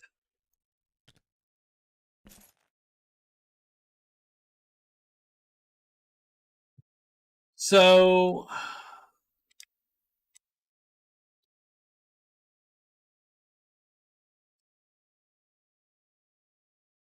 the Saracen just kicks it, primarily with that missing person. That's an extra 2 points. Prowess and gold totals can be usurped. But the 5 cards definitely put him way out in front.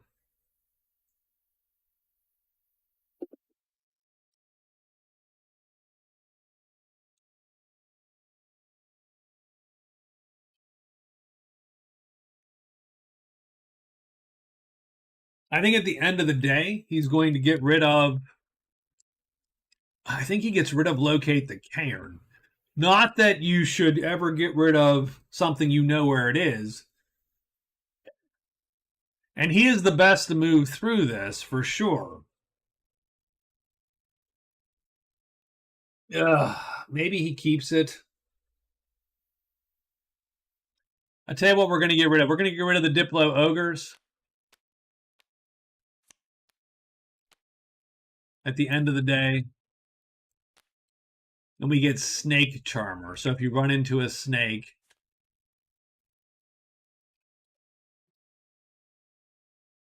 not great either, but we do know where there is a snake, I think, right? There are snakes there. It's just that they're also in the midst of a mess. We're never going to get that snake. So not great.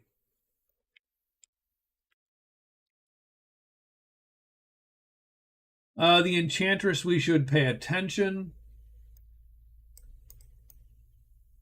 Because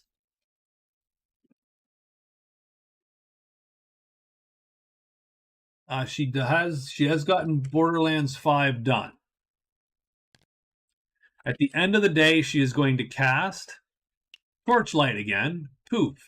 So now she gets an extra phase in caves, as long as she stays in there, which she'll probably do to search and find the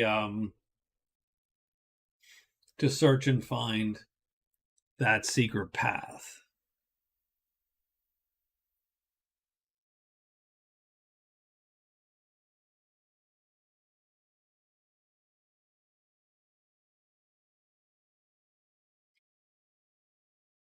The Bard sort of needs to figure out what the hell to do.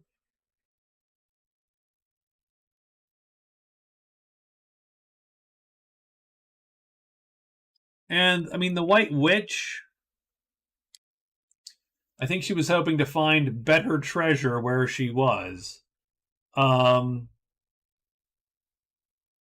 she does need to rest.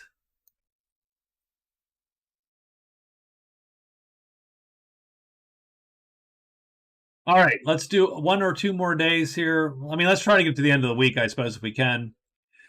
So the Saracen is going to...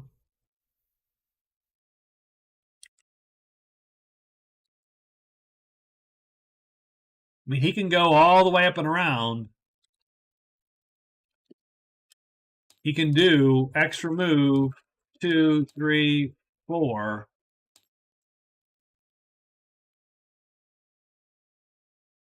One, two, three, four. He can have hidden. Done. Is there any other native group he cares about? The Lancers and the Rogues. Well, I mean, the Lancers are out.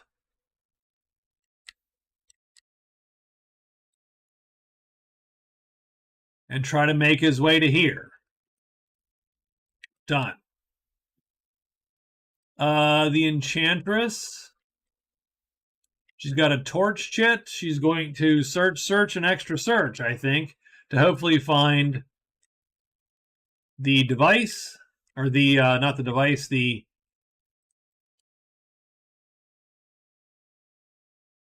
thing here. The secret pass. I think the Bard goes 1, 2, 3, 4 to the Hermit. And we'll play Rescue Another Day, effectively. And then the White Witch, I think she's going to rest twice and search twice again. But she'll drink the Poultice of Health to make that count as 4 rests. So we'll put 2 more rests in there.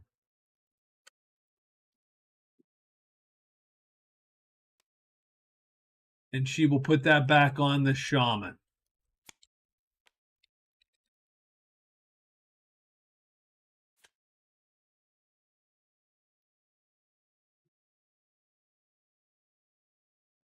And done.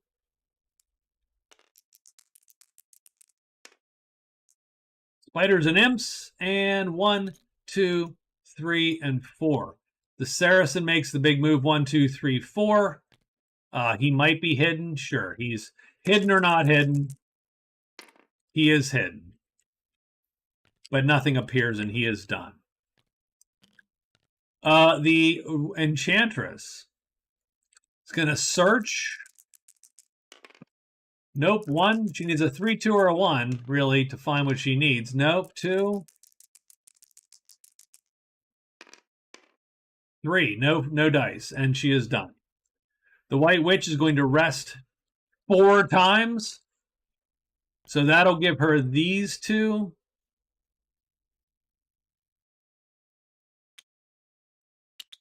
And those 2. She will then loot 2 more times, hoping to roll pretty low. 3. She gets the 3rd card in the Horde. Oh, it's the damn moldy skeleton. Right. That is true. Skeleton it is. She's not affected by curses.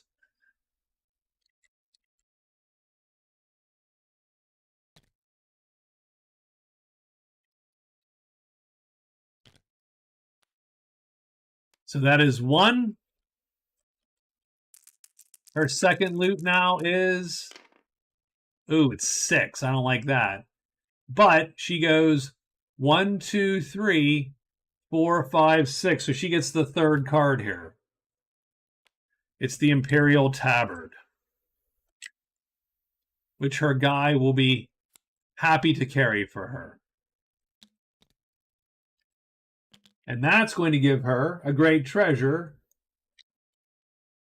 And that's going to give her a point. She is keeping up. Or she could carry. She has boots, but you know, we'll stick with him carrying the stuff. I think that's it. I don't think anything appears because we're on spiders. And now it's the Bard's turn, and he goes 1, 2, 3, 4. And he is going to get a spider.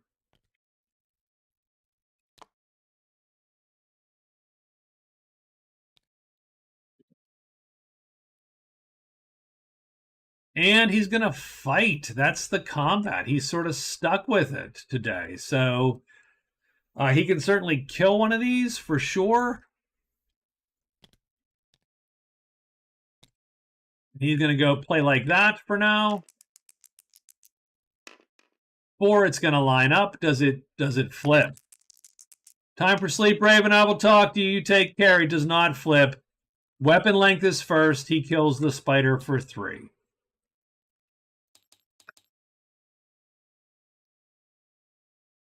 Which gives him 11. Which puts him in 3rd place. He is not yet there.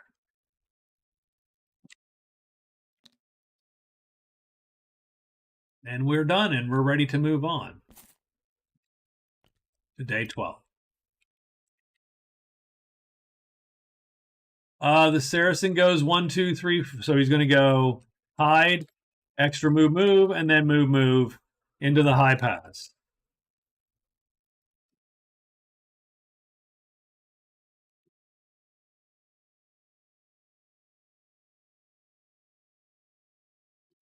I think the Enchantress needs to do her searches because using that torch.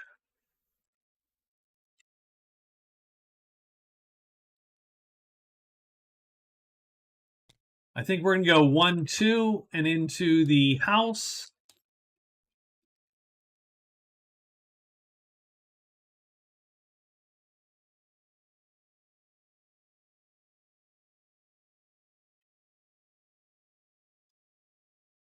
Ooh, I don't love any of this.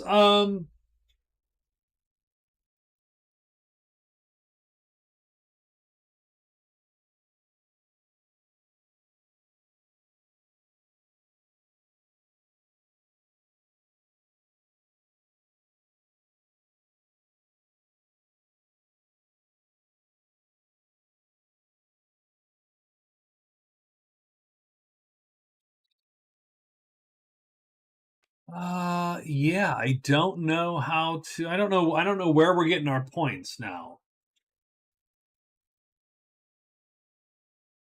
So the question is, can we do a fight 3 as the bard? No, not fast enough to kill a troll by default.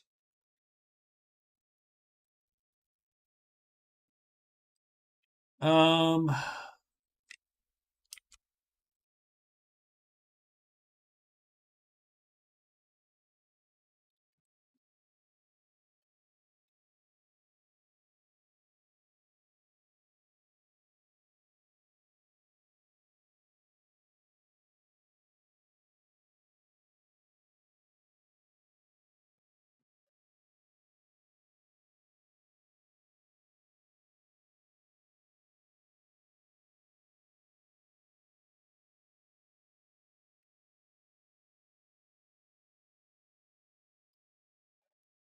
well, hmm.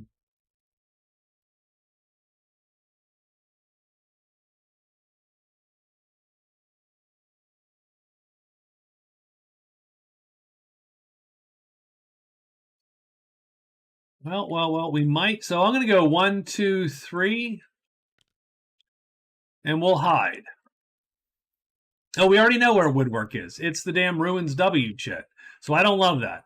So 1, 2, 3, 4. We could make our way up there. But yeah, that's a long way to go for that. And we've seen 1, 2, 3, 4, 5, 6, 7. We've seen everything but the pool.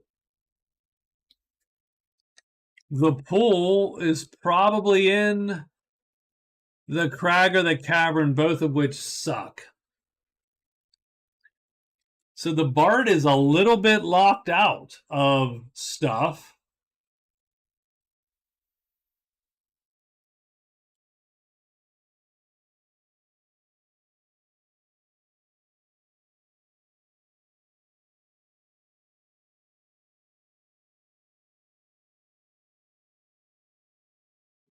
Do we have any money? Does the bard have cash? He has 16 bucks.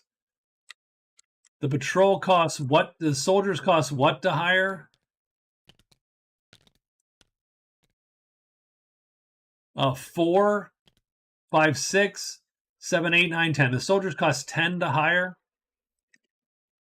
We get a -1 on friendly.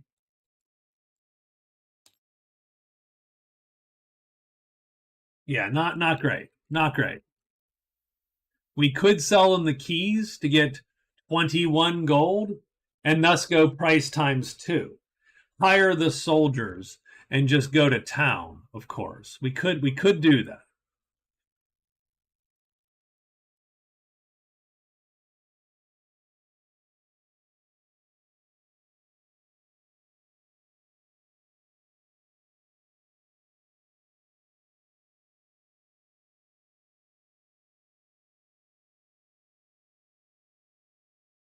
So I'm going to move to the soul. There we go. We're going to move to the house. Yeah, absolutely. So 2 moves to the house. I'm going to trade. I'm going to trade. I'm going to hire. The White Witch. Where are we at here? Well, she's been given a new lease on life. I hate to say it.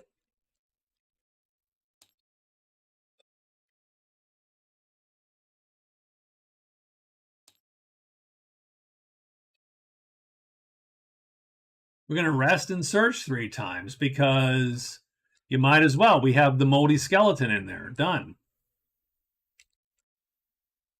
All right. That looks like day 13 looks like it is written. So it is written, so it shall be done. Let's get a monster roll first for anything else. Sorry. Goblins, wolves, ogres, octopi, squid. So the bard goes 1, 2. The bard is going to trade and sell the keys to get 21 bucks. Oops. To the guard, of course. Or not the guard, the soldiers. We are then going to hire them, potentially. They're friendly. We get a -1 to this. Super low roll. Come on. We get a 3. Price times 2. That's 20 bucks. So -15, we're down to $1.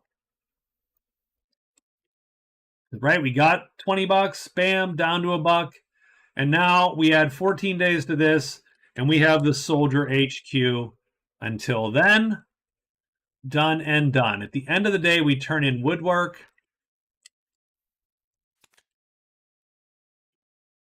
Woods Wise is different. And we are ready for the last 2 weeks. We're like, yep, we got this. And the patrols show up, by the way. The witch. White Witch rests once. She'll get her L3 fight back. And now she's going to loot 3 times. She rolls a 6. That's going to get her the 3rd card in the pile. Gloves O strength.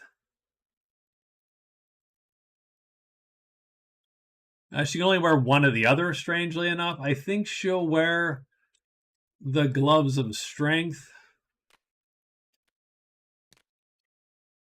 So that's 1.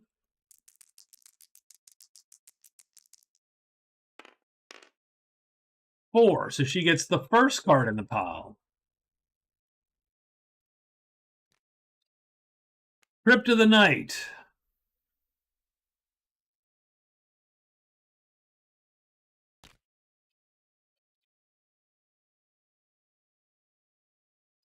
Which she finds.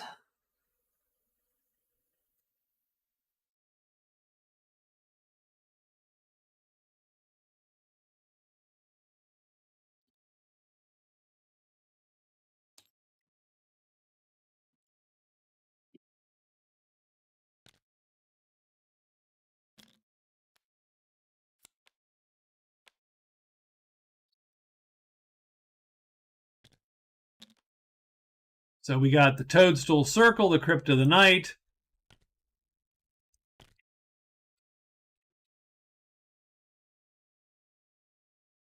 I mean, none of these are really what she needs.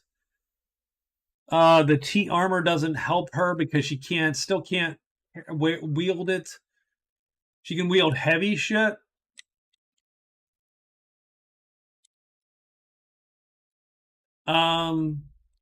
Yeah.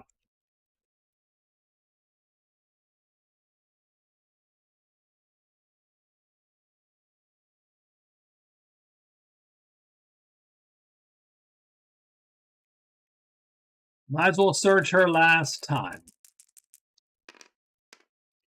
4. So 1, 2, 3, and 4. She's literally going to get this last card. And she gets the Sacred Grail, which is what she was looking for. Now it's medium. So she's going to have her guide carry it probably.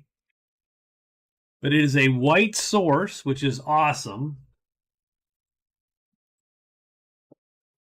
It's a great treasure, so she now has 2, which is going to tie her for great treasures.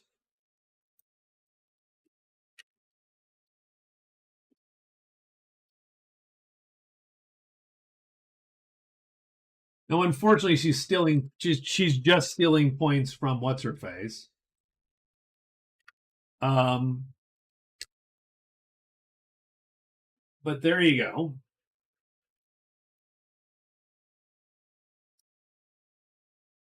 And she could go back and, if she wanted to, sell it to the order for 50 prowess. Now the funny so here's where that becomes interesting. She would lose half a point because she would only have a single great treasure now instead of 2. She would no longer be tied.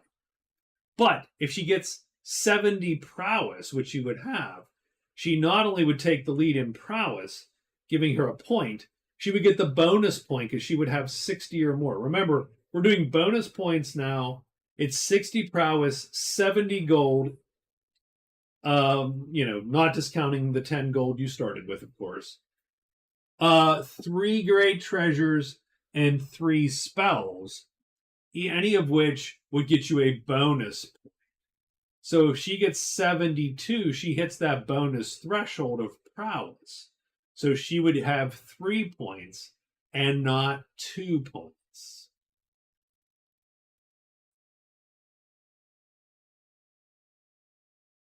So it is strangely, now, don't get me wrong, the value of that Sacred Grail to her is actually pretty damn high. It's pretty high. So actually, I'll be totally honest. She's not going to wield the Gloves of Strength. She's going to wield the Power Gauntlets because an H4 is, because that doesn't do her any good. She can't carry a heavy, she can only carry a heavy weapon anyway.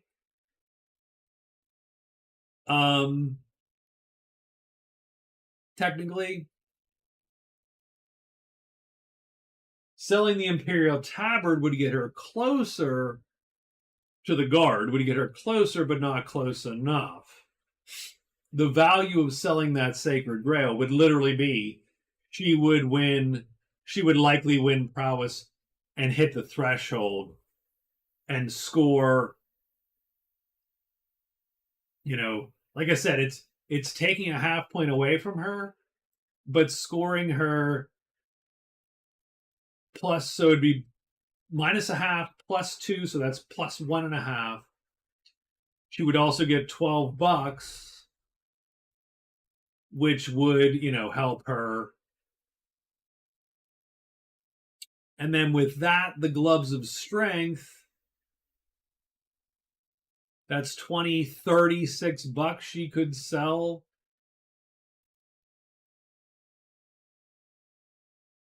And so that would take her 40 gold, which would give her 2 points of gold, probably. So a big sell run, and she's kicking up there really, really well.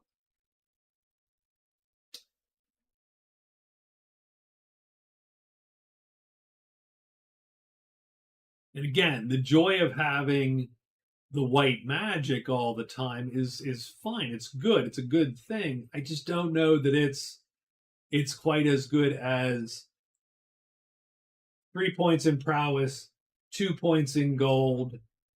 I mean, that's literally a 4 point swing minus a half a point. So it's a 3.5 point swing. She would be in second place and real close to the Saracen. Ooh.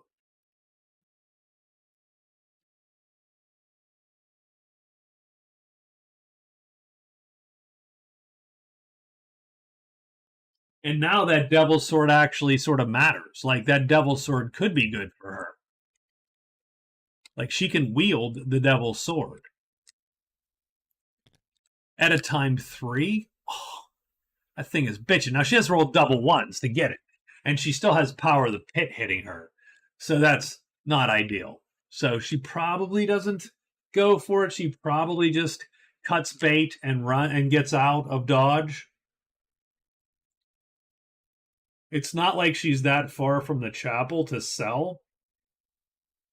So I think she's in a real good way.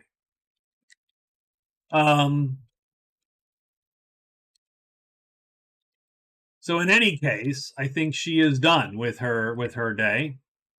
Oof, that was a lot of talking for that day. Keep that in mind. The Saracen is moving up into the high pass after he hides. So he ends up here. And he rolls a 4. So he is done. He is hidden.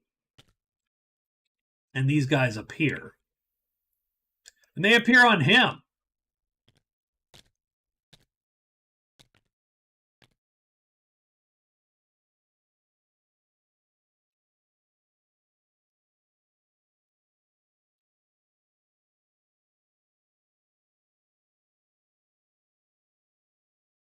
Not super great.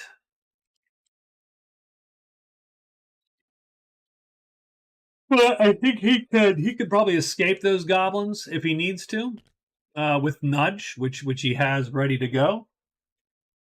The Enchantress is what? She is searching 3 times, hoping to find this darn corridor here.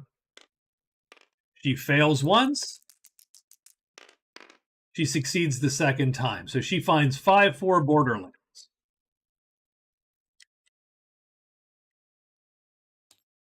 She is done with her day, and nothing appears today.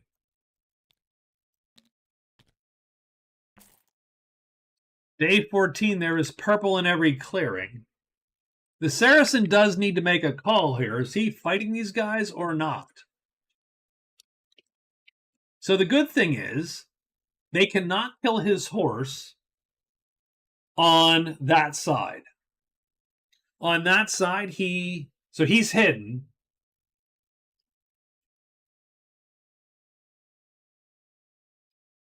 They can knock on the flip side, they can kill his horse, which sucks. So that's a problem.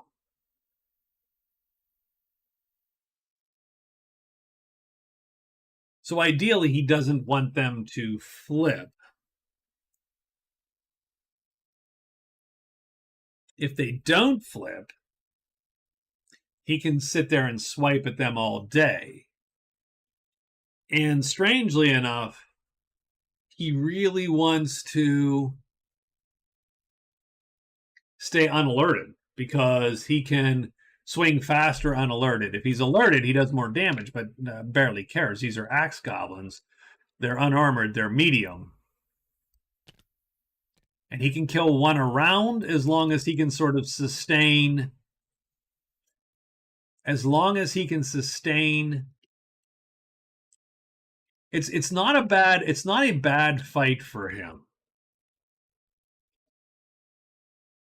It's not a bad fight for him.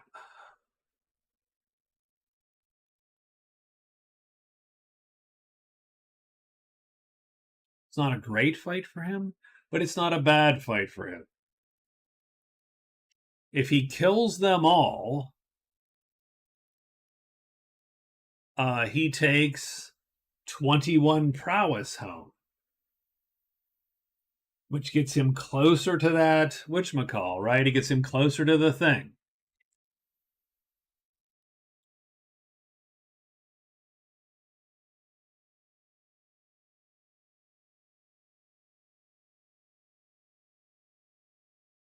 He's definitely a dodger. It just comes down to avoiding that gigantic hit with 4 of them, you know, that kind of thing, right? 4 of them hitting him. It's all of that.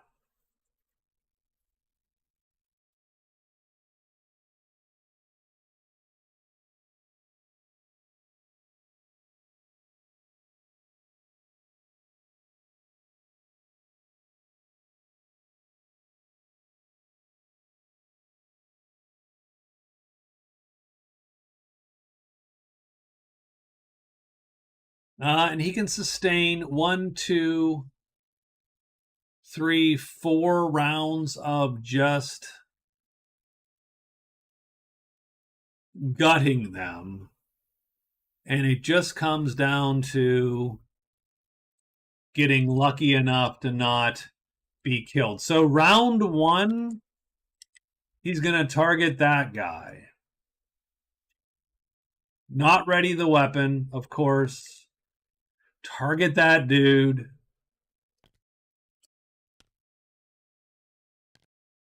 Fight L2. Oh, and he has the knight. Well, there you go. I mean, that's a whole other thing. So, but round 1, he's going to just go for it. That guy goes here. Does he flip? Doesn't matter. He's going to die. He doesn't flip. He dies. That's 1 kill. We have to fatigue, which sort of sucks. So we fatigue that one. Now they're on our sheet. So we're going to draw 1 over to the young knight. We'll take 1, 1, and 2 like this. And we will do that. We're going to play our horse, of course, like that.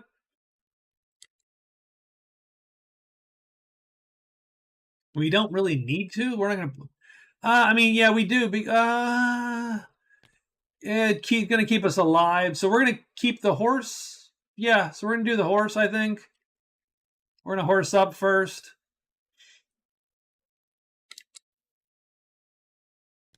And I think we're going to play super hard until we kill some of these guys. So that's where we're at. Obviously, we're hoping to line up and just not worry about it. Well, we get a 3 instead. So these 2 shift. And now we need to roll, and we're hoping... he flips. So he's going to kill the horse, is the worst part. So that sucks. Second guy doesn't flip. Third stack does not flip. So we kill this guy. Done. This guy lines up and kills the goddamn horse, which really sucks, by the way. But the horse is dead, so that workhorse goes away. There's our extra move, which hurts. We have to fatigue, so we're going to fatigue here.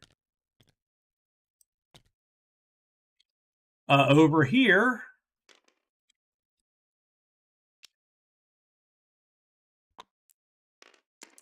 we're just hoping to line up. And we do. Doesn't matter what this guy does, because he's heavy and armored. He kills this goblin. We don't get credit for the prowess, right? But there you go. We're going to drag this goblin over. We're going to line up on him. We should have fatigued different. We should have fatigued like this and drawn this back, knowing that this guy was flipped so that we could do this.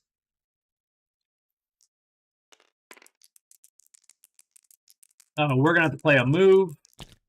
It'll be that move. He lines up. He goes down here. Does he flip? He does. Does the bottom guy flip? He does also.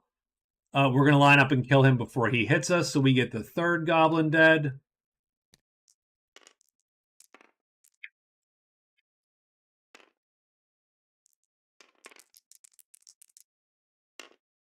Two, this guy is going to miss. Does he flip? Yes. We're just going to leave it like this and this. And we're going to play just like that again. 3. He goes there.